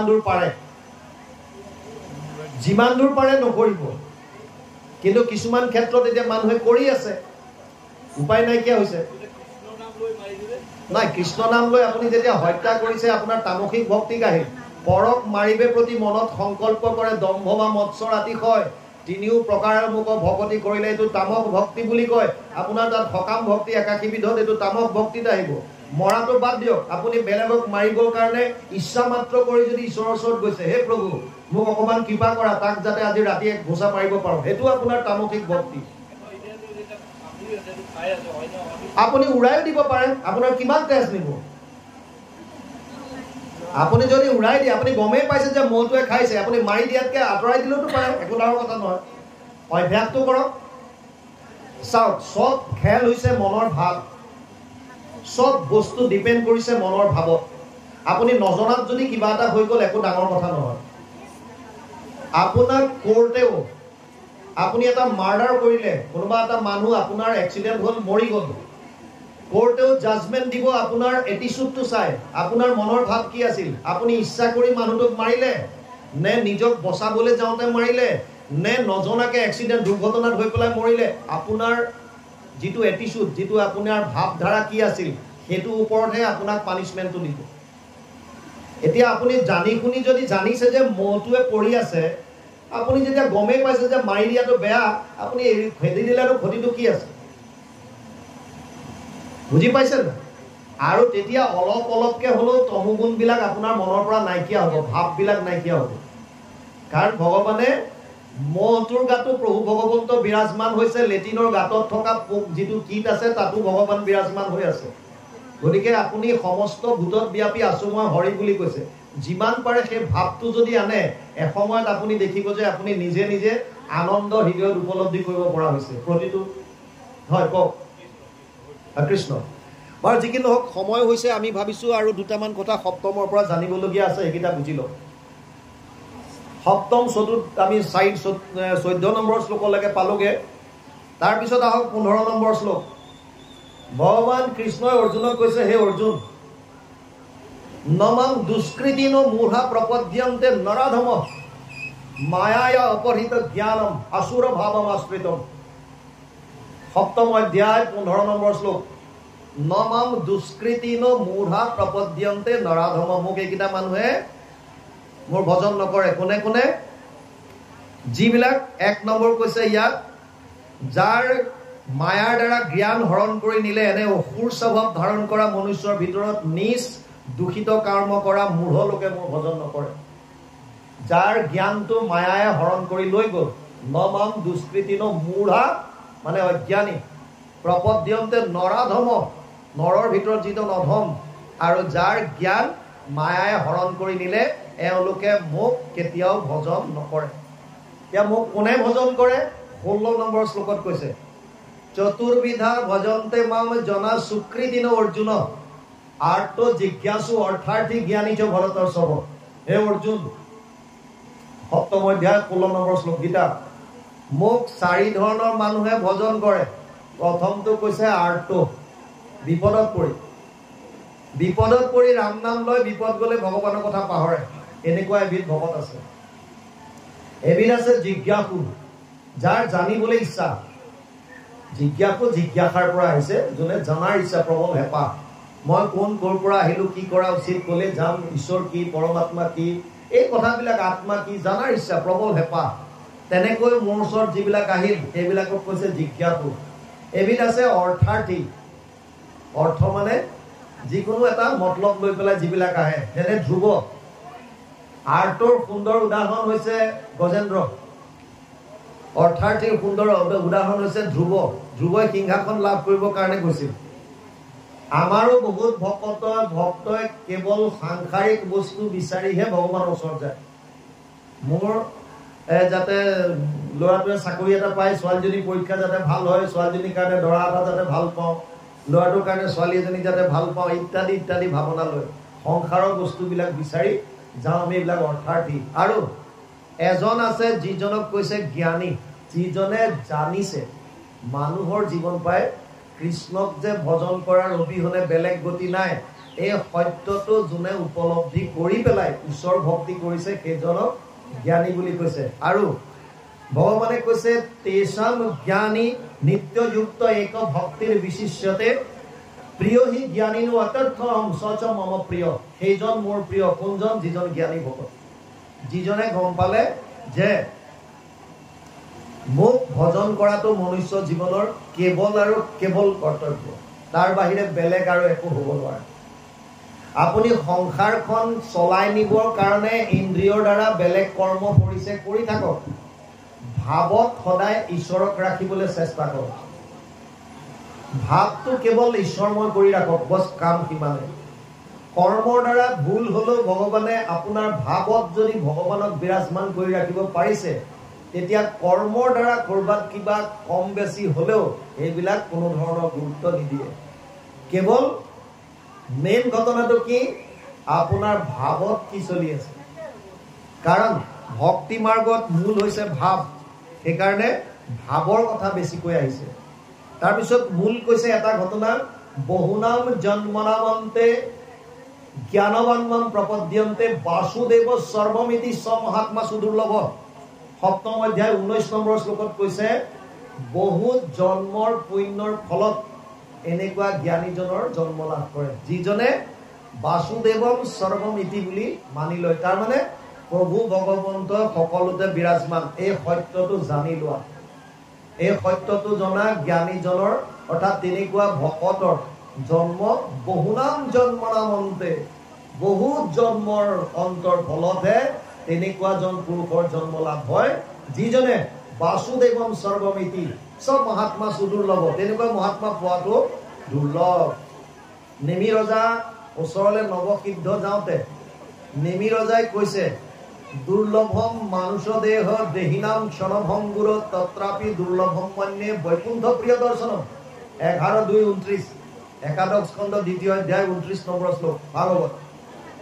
নেমি ৰজাই কৈছে নৱসিদ্ধক, হে মহাপুৰুষ সমস্ত, দুৰ্লভম মানুষ দেহ, মানুহৰ জন্মটো অতি দুৰ্লভ। দুৰ্লভ মানুষ দেহ দেহিনাম ক্ষণভংগুৰ, যদিও দেহাটো অতি খন্তেকীয়া। তত্ৰাপি দুৰ্লভম মন্যে, তাতকৈ দুৰ্লভ মই দেখো কাক? বৈকুণ্ঠ প্ৰিয় দৰ্শনম, বৈকুণ্ঠক ভাল পোৱা ভকতৰ। বৈকুণ্ঠ মানে ভগৱানৰ আন এটা নাম বৈকুণ্ঠ, মানে বৈকুণ্ঠ ধামো আৰু বৈকুণ্ঠ ভগৱানৰ নামো নাম ধাম সব অৰ্জুনে গীতাত কৈছে যে তুমিয়ে পৰম ব্ৰহ্ম তুমিয়ে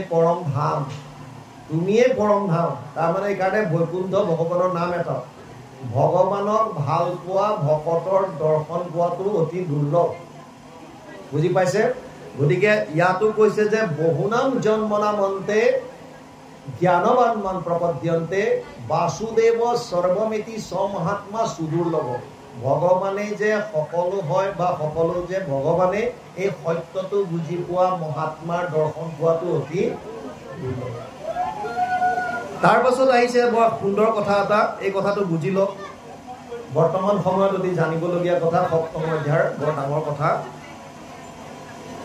কামস্তেৰ হিত জ্ঞান প্ৰপদ্যন্তে অন্য দেৱতা তম নিয়ম আস্থায় প্ৰকৃত নিয়তা স্বয়া যিবিলাকৰ মানে জ্ঞানটো কামনাৰ দ্বাৰা হৰণ কৰি লৈ গুচি গ'ল কামস্তেৰ হিত জ্ঞান যিবিলাকৰ জ্ঞান কামনাৰ দ্বাৰা হৰণ কৰি ল'লে সেইবিলাকে অন্য দেৱতাক পূজা পাতল কৰে গম পাইছেনে আল্টিমেটলি যিবিলাক জ্ঞান শূন্য মানে যাৰ জ্ঞান কামনাৰ দ্বাৰা হৰণ কৰি নিলে তেওঁলোকেহে বেলেগ বেলেগ দেৱতাৰ ওচৰত গৈ সেৱা কৰে বুলি সপ্তম অধ্যায়ৰ 20 নম্বৰ শ্লোকত লিখা আছে কামস্তেৰ হিত জ্ঞান প্ৰপদ্যন্তে অন্য দেৱতা বুজি পালে তাৰ পাছত কৈছে ইয়াত ভগৱানে কি কৰে তেতিয়া যিবিলাকে বেলেগ দেৱ দেৱতাৰ ওচৰত যায় जो यम तनुम भक्ता श्रद्धया अर्चितुमिच्छसि तस्या तैचला असला श्रद्धा तामेव विद्याम्यहम সপ্তম অধ্যায় 21 নম্বৰ শ্লোকত কৈছে যিবিলাকে যোন দেৱতাৰ ওচৰত যাবলৈ ইচ্ছা কৰে মই তেওঁলোকৰ ভাৱটো সেই দেৱতাৰ প্ৰতি আৰু বেছিকৈ সোমাই দিওঁ যা তো তালৈকে যা বুজি পাইছে সপ্তম অধ্যায় 21 নম্বৰ বৰ ইন্টাৰেষ্টিং এইটা কথা ভগৱানে কৈছে যিবিলাক মানুহৰ জ্ঞান কামনাৰ দ্বাৰা হৰণ কৰিলে সিহঁতে বেলেগ বেলেগ দেৱতাক অৰ্চনা কৰিব যায় আৰু যোন যি দেৱতাৰ ওচৰত যাবলৈ ইচ্ছা কৰে মই সিহঁতক সেইফালে পঠিয়াই দিওঁ যা আৰু যেতিয়া তেওঁলোকে গৈ সেইবিলাক দেৱতাক পূজা অৰ্চনা কৰে যদি শ্ৰদ্ধা যদি হয় সতয়া শ্ৰদ্ধয়া যুক্ত তস্যা আৰাধনম ইহতে লভন্তে স তত কামন ময়েব বিহিতান হিতান মই তেতিয়া যিটো ফল মই দিব বিচাৰো তেওঁলোকৰ হতুৱাই সেইটো দিয়াও কিন্তু দিয়ে সংসাৰৰ বস্তু দিয়া মানে আৰু বান্ধনত সোমাব তত্ত্বটো বুজি পালে গীতাত কৈছে ময়েব বিহিতান হিতান ইয়াত সপ্তম অধ্যায় 22 নম্বৰ শ্লোকত ক্লিয়াৰ কৈছে যিজন দেৱতাৰ ওচৰলৈ যাব বিচাৰে মই তাৰ পিছত বহুত ভাৱনাটো তাৰ প্ৰতি আসক্তিটো বঢ়াই দিওঁ যে যা আৰু শেষত সি যাৰ প্ৰতি তেওঁলোকে ভক্তিভাৱেৰে শ্ৰদ্ধা কৰে যাক পূজা অৰ্চনা কৰে ময়ে আকৌ সেইজন দেৱতাৰ হতুৱাই ফলটো তেওঁক দিয়াওঁ সেইবিলাক পায় সেইজন দেৱতাই দিয়া ফল চব সংসাৰৰ তাৰমানে আৰু বান্ধন আৰু সমান সংসাৰৰ ফল যিমান বিচাৰিব সিমানে বান্ধনত সোমাই যাব কাৰণ আমাৰ যদি দেহৰ সুখৰ কাৰণে সংসাৰৰ বস্তুবিলাক কিয় লাগে প্ৰথম কথা দৈহিক সুখৰ কাৰণে আপুনি সংসাৰৰ বস্তু যিয়ে নিবিচাৰক ধন টকা পইচা ঘৰ দুৱাৰ যত যি নিবিচাৰক কিয় লাগে কাৰণ আপোনাক দেহাটোৰ আৰামৰ কাৰণে লাগে দেহাৰ সুখৰ কাৰণে যদি লাগে দেহাৰ সুখটো গাহৰিটোও পাই আছে ইন্দ্ৰই অপেশ্বৰীৰ লগত সম্ভোগ কৰি যিটো পায় সি গাহৰিজনীৰ লগতে পাব ইন্দ্ৰই 56 ভোগ খাই যিটো পায় অমৃত পান কৰি যিটো পায় 20টা ভোগ কৰি সেইটো পায় ভাগৱতে কৈ আছে 20টা ভোগ কৰি একে আনন্দ পায় গতিকে শাৰীৰিক আৰামৰ কাৰণে আপুনি ভগৱান বা বিভিন্ন দেৱতাৰ ওচৰত গৈ পেলাই কামনা বাসনা কৰি লাভ সেইকাৰণে মূল তত্ত্বটো যাবলৈ ইয়াত যে জ্ঞান বিজ্ঞানৰ কথা দিছে এই কথাখিনি সেইকাৰণে বৰ সুন্দৰভাৱে দিছে তাৰ পাছত বৰ এটা ডাঙৰ কথা কৈছে অন্তবন্তু ফলতেসাম তৎ ভৱতি অল্পমেধসাম দেৱান দেৱৈ অজু য়ান্তি মদ ভক্ত য়ান্তি মামপি যিসকলে যিজন দেৱতাক ভজন কৰে প্ৰাণ ত্যাগ কৰাৰ পাছত তেওঁ সেইজনৰ ফালে যায় বুজি পাইছেনে যদি দেৱতাক ভজন কৰিছে স্বৰ্গলোকলৈকে গ'ল আৰু যদি মোক যিজনে কৰে সেইজনে মোৰ ওচৰলৈ আহিব আৰু মোৰ ওচৰলৈ অহা মানে নতাত ভাষয়তে সূৰ্য না শশাঙ্ক না পাবক যত গতোৱা না নিবৰ্তন্তে তত ধাম পৰমম মম ৫ম অধ্যায় ৬ নম্বৰ শ্লোক গীতা তাত কৈছে যে মোৰ ওচৰলৈ যিজন আহিব সি আৰু পুনৰ আহিব নালাগে মানে বৈকুণ্ঠলৈ যোৱাৰ পাছত আৰু পুনৰ ঘূৰি অহাৰ কোনো প্ৰয়োজন নাইকিয়া তাৰ বাহিৰে বাকি যিমান বিলাক বেলেগত যাব তেওঁলোকে সেই তাত থাকিব লাগিব তাৰ পিছত ইয়াত আহিছে বৰ সুন্দৰ কথা এটা কৈছে মই মূল কথাকেইটা কৈ গৈছো সপ্তমৰ নাহম প্ৰকাশ সৰ্বস্ব যোগময়া সমাবৃত মুৰু অয়ম নাভি জানাতি লোকমা মজম অব্যয়ম মই যোগময়াৰ দ্বাৰা নিজকে প্ৰকাশিত কৰি নাৰাখো নাহম প্ৰকাশ সৰ্বস্ব যোগময়া সমাবৃত মই সেইকাৰণে মোক মানুহে দেখা নাপায় কিয় মায়াৰ দ্বাৰা মই নিজকে আবৃত কৰি ৰাখো যিখন আৱৰণ বুলি কৈছিলো মায়াৰ যিখন আৱৰণ এইটো ভগৱানৰে শক্তি ভগৱানে কৈছে নাহম প্ৰকাশ সৰ্বস্ব যোগময়া সমাবৃত মুৰু অয়ম নাভি জানাতি যিবিলাক অজ্ঞানী তেওঁলোকে মোক সেইকাৰণে গম নাপায় জ্ঞানীজন হলে যিজনে ঈশ্বৰৰ শৰণ ললে মায়াৰ পৰা ওপৰলৈ উঠিব পাৰিলে তেওঁ তেতিয়া ভগৱানক দৰ্শন কৰিব ক'ত হৃদয়তে দৰ্শন কৰিব পাৰিব যদি আপুনি প্ৰভুত একান্তভাৱে শৰণ লয় আৰু এইটো বৰ পৰম আনন্দৰ খেল বহুত ভাল লাগে ঈশ্বৰক আপুনি যদি সঁচাকে যদি শৰণ লৈছে কায় মনোবাক্যে মানে মইতো কওঁ যে কায় মনোবাক্যটো তিনিওটাতো মায়াৰ বস্তু আপুনি কায় মনোবাক্যে শৰণ লৈ লাভ নাই ইন্টাৰেষ্টিং বুজিছে না কায় মনোবাক্য তিনিটা কিহৰ বস্তু শৰীৰটো ক'ৰ দ্বাৰা কিহৰ দ্বাৰা সৃষ্ট মায়াৰ মনটো কিহৰ ২৪ তত্ত্বৰ ভিতৰত আছে না কায় মন আৰু বাণীটো ২৪ তত্ত্বৰ ভিতৰত আছে না আছে তেতিয়াহ'লে তাৰ মানে আপোনাৰ এই তিনিটা বস্তু মায়াৰ বস্তু মায়াৰ তিনিটা বস্তুৱে আপুনি দিব্য বস্তু এটা কেনেকে দেখা পাব এইটো অসম্ভৱ বুজি পাইছে আমি যে কওঁ কায় মনোবাক্যে শৰণ ল ইয়াৰ তত্ত্বটো বুজি লওক এবাৰ কায় মনোবাক্যে শৰণ ল মানে যদি আপুনি সঁচাকে শৰীৰটোৱে শৰণ ল'ব বিচাৰিছে বাণীৰ দ্বাৰা ল'ব বিচাৰিছে মনৰ দ্বাৰা ল'ব বিচাৰিছে আল্টিমেটলি আপুনি ঈশ্বৰৰ ওচৰলৈ যাব নোৱাৰে কিয় এই তিনিটা বস্তু মায়াৰ তেতিয়া আপুনি কেনেকে কিহেৰে শৰণ ল'ব আপুনি নিজক সাৰেন্ডাৰ কৰক নিজক সাৰেন্ডাৰ কৰিবলৈ আপুনি কোন আত্মা বস্তুটো বুজি পালে আত্মাই নিজাববীয়াকে একো কৰিব নোৱাৰে আত্মাই কাৰ দ্বাৰা কৰিব এই মন বুদ্ধি অহংকাৰৰ দ্বাৰা কায় মনোবাক্যৰ দ্বাৰা সেইকাৰণে মই মোক সাৰেন্ডাৰ কৰিছো কাৰ দ্বাৰা কৰিছো মই যিটো শৰীৰত সোমাই আছো শৰীৰটোৰ দ্বাৰা মোৰ বাণীৰ দ্বাৰা মোৰ মন সব মই তোমাৰ চৰণত অৰ্পণ কৰি দিলো অৰ্পণ কৰাজন যে আপুনি মানে আত্মা এই কথাটো বুজি লওক পশ্চিমান্ত কথা বস্তুটো বুজি পালে এই তত্ত্বটো বুজিবলগীয়া শৰণৰ আমি যদিও কৈ থাকো কায় মনোবাক্যে কায় মন বাক্য তিনিওটা কিন্তু মায়া বাৰু যি কি নহওক বাপ বান্ধৱ আই মাতৃ সমস্ত যথেষ্ট সময় হ'ল ৩টা বাজিল গতিকে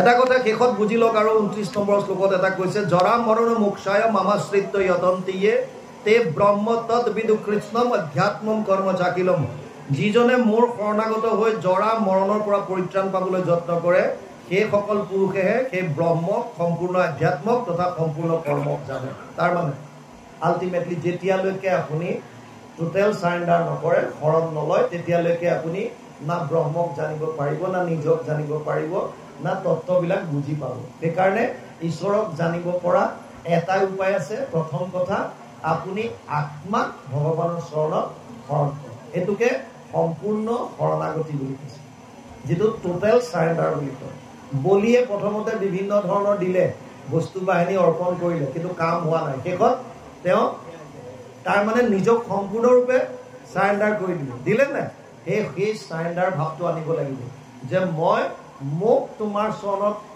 শৰণ ললো মানে তোমাক সমৰ্পণ কৰি দিম আৰু ইয়াৰ অভ্যাসটো কেনেকে কৰিব এতিয়া দিনটোত আপোনালোকে যি কৰে যত কৰসি যত অস্মসি যত জুহসি দদাসি যত তপস্যসি কৌন্তীয় তৎ পুৰুষম অদৰ্পণম ৯ম অধ্যায় ২৭ নম্বৰ শ্লোক গীতা তাত কৈছে হে অৰ্জুন তই যি কৰিছ যি খাইছ যি দান কৰিছ যি তপ কৰিছ সব মোক অৰ্পণ কৰ সব গোটেইখিনি মোক অৰ্পণ কৰ এই অভ্যাসটো যদি আমি কৰিবলৈ শিকো আপুনি কম দিনৰ ভিতৰত হৃদয়ত পৰম আনন্দ লাভ কৰিব পাৰিব জীৱনৰ সংঘাতবিলাক আপোনাক চুব নোৱাৰিব আমাৰ যে মানুহে কয় যে তই দুখ পালে দুখ নকৰিবি, সুখত বেছি উৎফুল্লিত নহবি, কেনেকৈ সম্ভৱ? সম্ভৱ তেতিয়া হ'ব যেতিয়া আপুনি মই শৰীৰটো নহয় বুলি বাৰে বাৰে অভ্যাস কৰিব যে মইতো শৰীৰটো নহয়, শৰীৰৰ লগত ঘটা ঘটনাবিলাকৰ লগত মই ইয়াৰ পৰা সম্পূৰ্ণ বেলেগ। বুজি পাইছেনে? এই তত্ত্বটো যিদিনা উপলব্ধি কৰিব পাৰিবগে, ইমান সহজ নহয়, কিন্তু অভ্যাসত আপুনি অভ্যাস কৰি গৈ থাকিলে ভগৱানে কৈছে এইটো তই ইচ্ছাটো কৰ খালি। অৰ্জুনক কৈছে অৰ্থাৎ চিত্তম সমাধাতুম ন স্বপ্নসি মই স্থিৰম অভ্যাস যোগেন তোমাম ইচ্ছাপ্তুম ধনঞ্জয়, 12 অধ্যায় 9 নম্বৰ শ্লোক গীতা। তই যদি মনটো মোক ডাইৰেক্ট দিব পৰা নাই, চিন্তা নকৰিবি, তই অভ্যাস যোগৰ দ্বাৰা মোক পাবলৈ ইচ্ছা কৰ, মাত্ৰ ইচ্ছা, ডিজায়াৰটো ৰাখ। ইচ্ছা কিহৰ দ্বাৰা? অভ্যাস যোগ। অভ্যাস যোগ কোনটো? শ্ৰৱণ কীৰ্তন, একদম ক্লিয়াৰ। ইয়াতকে বেলেগ একোৱে নাই। আমি আৰম্ভ কৰিছিলোঁ শ্ৰৱণ কীৰ্তনৰ পৰাই, আৰু শেষতো আহি পেলাই শ্ৰৱণ কীৰ্তন পালে। তাৰ মানে আৰু গুৰুজনাই দি থৈ গৈছে সেইটো। ইণ্টাৰেষ্টিং কথা, এক শৰণ হৰিনাম ধৰ্ম সম্পূৰ্ণ প্ৰামাণিক। এক শৰণ বস্তুটো গীতাৰ পৰাই আনিছে। আমাৰ যি সনাতন ধৰ্মৰ 3টা প্ৰস্থান, তাৰ স্মৃতি প্ৰস্থান, শ্ৰুতি প্ৰস্থান, স্মৃতি আৰু ন্যায়। স্মৃতি প্ৰস্থানত গীতা আহে, গতিকে গীতা শাস্ত্ৰই কেৱল শৰণৰ কথা কৈছে। আমাৰ বহুতে হয়তো বিভিন্নজনে বিতৰ্ক আনে যে শৰণৰ কথা কেৱল ইয়াত শ্ৰীমন্ত শংকৰদেৱেহে ক'লে, তেনেকুৱা নহয়। 5,500 বছৰ আগত ভগৱান কৃষ্ণইহে অৰ্জুনক কৈছিল শৰণৰ কথা। যিটো কথা বৰ্তমানো ভাৰতত আজিলৈকে যিমানবিলাক ধৰ্ম প্ৰৱৰ্তক বা প্ৰচাৰক আহিল, তেওঁলোকে যদিও গীতাৰ 8 অধ্যায়ৰ 66 নম্বৰৰ এই শ্লোকভাগ উচ্চাৰণ কৰে, কিন্তু ইয়াৰ আচল তত্ত্বটো বুজাই দিয়াৰ সৎসাহস কোনো এজনে নকৰে। ভগৱানে কি কৈছে? সৰ্বধৰ্মান পৰিত্যাজ্য মাম একম শৰণম ব্ৰজ। মাম বুলি কওঁতে মোৰ কথা আহিল, আকৌ একম বুলি লগাইছে তাত। বুজি পাইছে? কেৱল মোক শৰণ ল। আকৌ ইয়াত 7ম অধ্যায়ৰ 14 নম্বৰত আপোনালোকক ক'লো মাম এব, মাম বুলি কৈছে মোক, আকৌ এব লগাই দিছে, কেৱল মাত্ৰ মোক। তাৰ মানে এতিয়া গুৰুজনাই কি ক'লে? এক দেৱ, এক সেৱ, এক বিনে। এই নাই কেৱটো ক'ব পৰা নাই ভাৰতৰ বহুতে এতিয়ালৈকে। বুজি পাইছে? ব্যৱসায় বন্ধ হৈ যাব, এইটো বন্ধ হৈ যাব চব। যদি সত্য কথাটো যদি উজাগৰ কৰি দিয়ে যে কেৱল কৃষ্ণ মানে কৃষ্ণত শৰণ লোৱা, বাকী চব বাদ দিয়া, এই কথাটো কোৱাৰ লগে লগে বহুত বিজনেছ বন্ধ হৈ যাব, ব্যৱসায়বিলাক বন্ধ হৈ যাব। ধৰ্মৰ নামত যিমান চলি আছে চব বন্ধ হৈ যাব। সেইকাৰণে এই সত্যটো উজাগৰ কৰিব পৰা নাই। আমি এই সত্যটোকে যোৱাবাৰ শংকৰ জন্মোৎসৱত আমি যেতিয়া গুজৰাটত গৈছিলো, এই কথাটো প্ৰামাণিক হিচাপে তাত ৰখাৰ চেষ্টা কৰিছিলো। আপোনালোকে কেতিয়াবা ইউটিউবত চাব, গুজৰাটৰ আপোনালোকে চাব পাব 2 ঘণ্টাৰ ভাষণ, সম্পূৰ্ণ প্ৰামাণিক এক শৰণ হৰিনাম ধৰ্ম। তাৰ প্ৰমাণ কেনেকৈ সনাতন ধৰ্মৰ 3টা প্ৰস্থানৰ পৰা অনা হৈছে, সম্পূৰ্ণ তাত লজিকেলি আমি তাত উত্থাপন কৰিব চেষ্টা কৰিছো যে আচলতে গুৰুজনাই দিয়া ধৰ্মটো সম্পূৰ্ণৰূপে প্ৰামাণিক শাস্ত্ৰসন্মত। এক শৰণ মানে এক শৰণ, ইয়াত কোনো দ্বিতীয় কথা নাই। আৰু ইয়াত বহুত আনন্দ আছে। এইটো এনেকুৱা নহয়তো, এইটো এনেই কোৱা কথা নহয়। আপুনি অভ্যাস কৰি চাওক। আপুনি জীৱনৰ প্ৰতিটো বস্তু কৃষ্ণৰ চৰণত অৰ্পণ কৰিবলৈ অভ্যাস কৰক। আপুনি প্ৰথমতে মোবাইলত এলাৰ্ম দি পেলাই 15 মিনিটৰ মূৰে মূৰে ঈশ্বৰৰ নাম ল'বলৈ চেষ্টা কৰক। য'তেই থাকক 15 মিনিটৰ ভিতৰত এলাৰ্ম বাজিবই। এলাৰ্ম বাজিলে কৃষ্ণ কৃষ্ণ, প্ৰভু ভগৱন্ত মোৰ লগত আছে। অভ্যাস কৰক। 10 মিনিটত আনক, 5 মিনিটত আনক। শেষত এনেকুৱা আহি যাব যে আপুনি এলাৰ্ম নোহোৱাকৈও এনি টাইম আপোনাৰ মুখৰ পৰা কৃষ্ণৰ নামে ওলাই আছে। অভ্যাসত আহি যাব। বুজি পাইছে না? সৰু ল'ৰা ছোৱালীয়ে প্ৰথমতে 1-2টা খোজ দি লুঠুতকে পৰে, কিন্তু হাৰ নেমানে। যেনেকে হওক উঠি যাবলৈ চেষ্টা কৰে, কৰোঁতে কৰোঁতে পিছতো মাৰাথন ৰেচ দৌৰে, অলিম্পিকত দৌৰি আছে। কেনেকে? সেইবিলাককো সুধি চাব। প্ৰথম অৱস্থাত 1টা খোজ দি ইটো খোজ যাবৰ কাৰণে চেষ্টা কৰে। অভ্যাস। গাড়ী চলাওঁতে প্ৰথমতে দিগদাৰ লাগে, ক'ত দিব, ব্ৰেকত দিব নে নাই, এক্সেলেটৰ দবাব নে কি কৰিব, ক্লাছ দবাব কি কৰিব, খেলি মেলি শেষত গৈ পেলাই এটা হাতে মোবাইল লৈ কথা পাতি গৈ আছে, অট'মেটিকেলি কোনটো ভৰি ক'ত লাগে দি আছে, গিয়াৰ চেঞ্জ কৰিব লাগে গৈ আছে, একো টেনশ্যন নাই। অভ্যাস। এটা মানুহে গছৰ তলত এখন ধেনু লৈ পেলাই টাৰ্গেট লগাই লৈছে সন্মুখত, আৰু পুৰা ইয়াৰ পৰা শৰ প্ৰয়োগ কৰিছে, ডাইৰেক্ট বুলত হিট কৰিছে। বুল মানে এখন টাৰ্গেটৰ মাজত থকা। আমি আগতে ফায়াৰিং কৰিবলৈ গ'লে তেনেকৈ টাৰ্গেটত কৰিব লাগে। এনুৱেল ফায়াৰিংবিলাক হয়, বছৰীয়া এবাৰ আমাৰ ফায়াৰিং কৰিব লাগে, পিষ্টল হওক বা যিহৰ দ্বাৰা আমাৰ আৰ্মছবিলাকৰ দ্বাৰা এই বুলত হিট কৰিব লাগে। এতিয়া তাত সেই মানুহজনে শৰ মাৰিছে দূৰৰ পৰা, একদম চিধা গৈ পেলাই মাজত লাগে পইণ্টত। গোটেই যিমান মানুহে চাই আছে চব জাউৰি জাউৰি হাত চাপৰি মাৰিছে। এজনে তাৰ মাজত কৈছে একো নাই, অভ্যাসে কৰ্ণপথে কৰে ফল, এইটো অভ্যাস। আৰু এতিয়া বাকীবিলাকে যে প্ৰশংসা কৰিছে এইটো তাৰ কাণত বজা নাই, কিন্তু যিজনে ক'লে যে এইটো অভ্যাস বুলি যে কৈ দিলে সেইজনৰ কথাটো বাজি আছে। যেনেকে দক্ষ যেতিয়া সভাত প্ৰৱেশ হয় চব উঠি পেলাই সন্মান কৰে, কিন্তু শিৱ নুঠিলে আৰু ব্ৰহ্মা নুঠিলে, সেই দুটাৰ প্ৰতিহে তেওঁৰ দৃষ্টিটো গৈছে। উঠি পেলাই সন্মান জনোৱাৰ প্ৰতি একো নাই, প্ৰশংসা যে গোটেইখিনিয়ে কৰিছে এইটোৰ প্ৰতি মানুহজনৰ কোনো কথা নাই। কিন্তু যিজনে ক'লে যে এইটো অভ্যাস, তাৰ মানে লাইটলি ল'লে, সেইজনৰ ওপৰত তাৰ পটককে চকু। ই বাৰে বাৰে মাৰি আছে, সেইজনে একেই কৈছে এইটো অভ্যাস। তাৰ খং উঠি আহিল আৰু আহি পেলাই ক'লে যে তুমি যে বাৰে বাৰে অভ্যাস কৰি আছা, তুমি পাৰিবা নেকি? বোলে মই এইটো নোৱাৰো, কিন্তু মই যিটো পাৰিম এইটো তুমি নোৱাৰা। বোলে কোনটো? বোলে মই দেখুৱাই দিম এতিয়া, উলিওৱা। ই পটাপট তাৰ বেগত আছিলে তেল 1 বটল আৰু এটা খালী বটল উলিয়াই 2-3 ফুট ওপৰৰ পৰা, সৰু যে বটল, বিচলাৰী বটলবিলাক অকণমান মুখ, ই ওপৰৰ পৰা 2 ফুট ওপৰৰ পৰা ঢালি দিছে, এক বিন্দু বাহিৰত যোৱা নাই, চিধা তাত বটলত সোমাইছে। এতিয়া যিজনে কাৰ মাৰি আছিলে ধনুষৰ, তাক ক'লে যে তুমি চোৱা, সি ওপৰৰ পৰা দিছে তেলটো ঢালি কৈছে। বুজি পাইছে না? এইটো সম্ভৱ নহয়, তুমি কেনেকৈ পাৰিলা? কৈছে এইটোৱেতো কৈ আছো অভ্যাস। মই তেলৰ ফেক্টৰীত কাম কৰোঁ, ৰাতিপুৱাৰ পৰা ৰাতিলৈকে মোৰ 8 ঘণ্টা এইটোৱে ডিউটি, তেল ভৰাব লাগে। গতিকে মই চকু মুদি হ'লে দিলেও মোৰ জেগাতে পৰিম, কাৰণ মোৰ আজি 8-10 বছৰ এইটোৱে অভ্যাস। গতিকে আল্টিমেটলি আপুনি যিটো অভ্যাস কৰে, অভ্যাস কৰোঁতে কৰোঁতে কৰোঁতে কৰোঁতে আপোনাৰ ভগৱানৰ নাম অট'মেটিকেলি আহিব। আপুনি যিয়ে কৰি নাথাকক কিয়, মুখত কেৱল কৃষ্ণৰাম আহিব, ৰাম নাম আহি থাকিব। অৰ্জুনৰ বিষয়েতো ইমানলৈকো কয়, সুভদ্ৰা এবাৰ বোলে গৈছিল, অৰ্জুনক যেতিয়া দেখা পাইছে শয়ন কক্ষত শুই থাকোঁতে তেওঁৰ ৰোমৰ পৰা কৃষ্ণ শব্দ ওলাই আছে। ইমান ভকত, ইমান কৃষ্ণৰ ভকত, তাৰমানে প্ৰতিটো শব্দ তেওঁৰ ৰোমৰ পৰা কৃষ্ণময় হৈ আছে, চব ওলাই আছে। এনেকুৱা শব্দ ৱেববিলাক মানে সুভদ্ৰাই লক্ষ্য কৰিছে। গতিকে অভ্যাস কৰিলে কৰিব নোৱাৰা কাম একো নাই।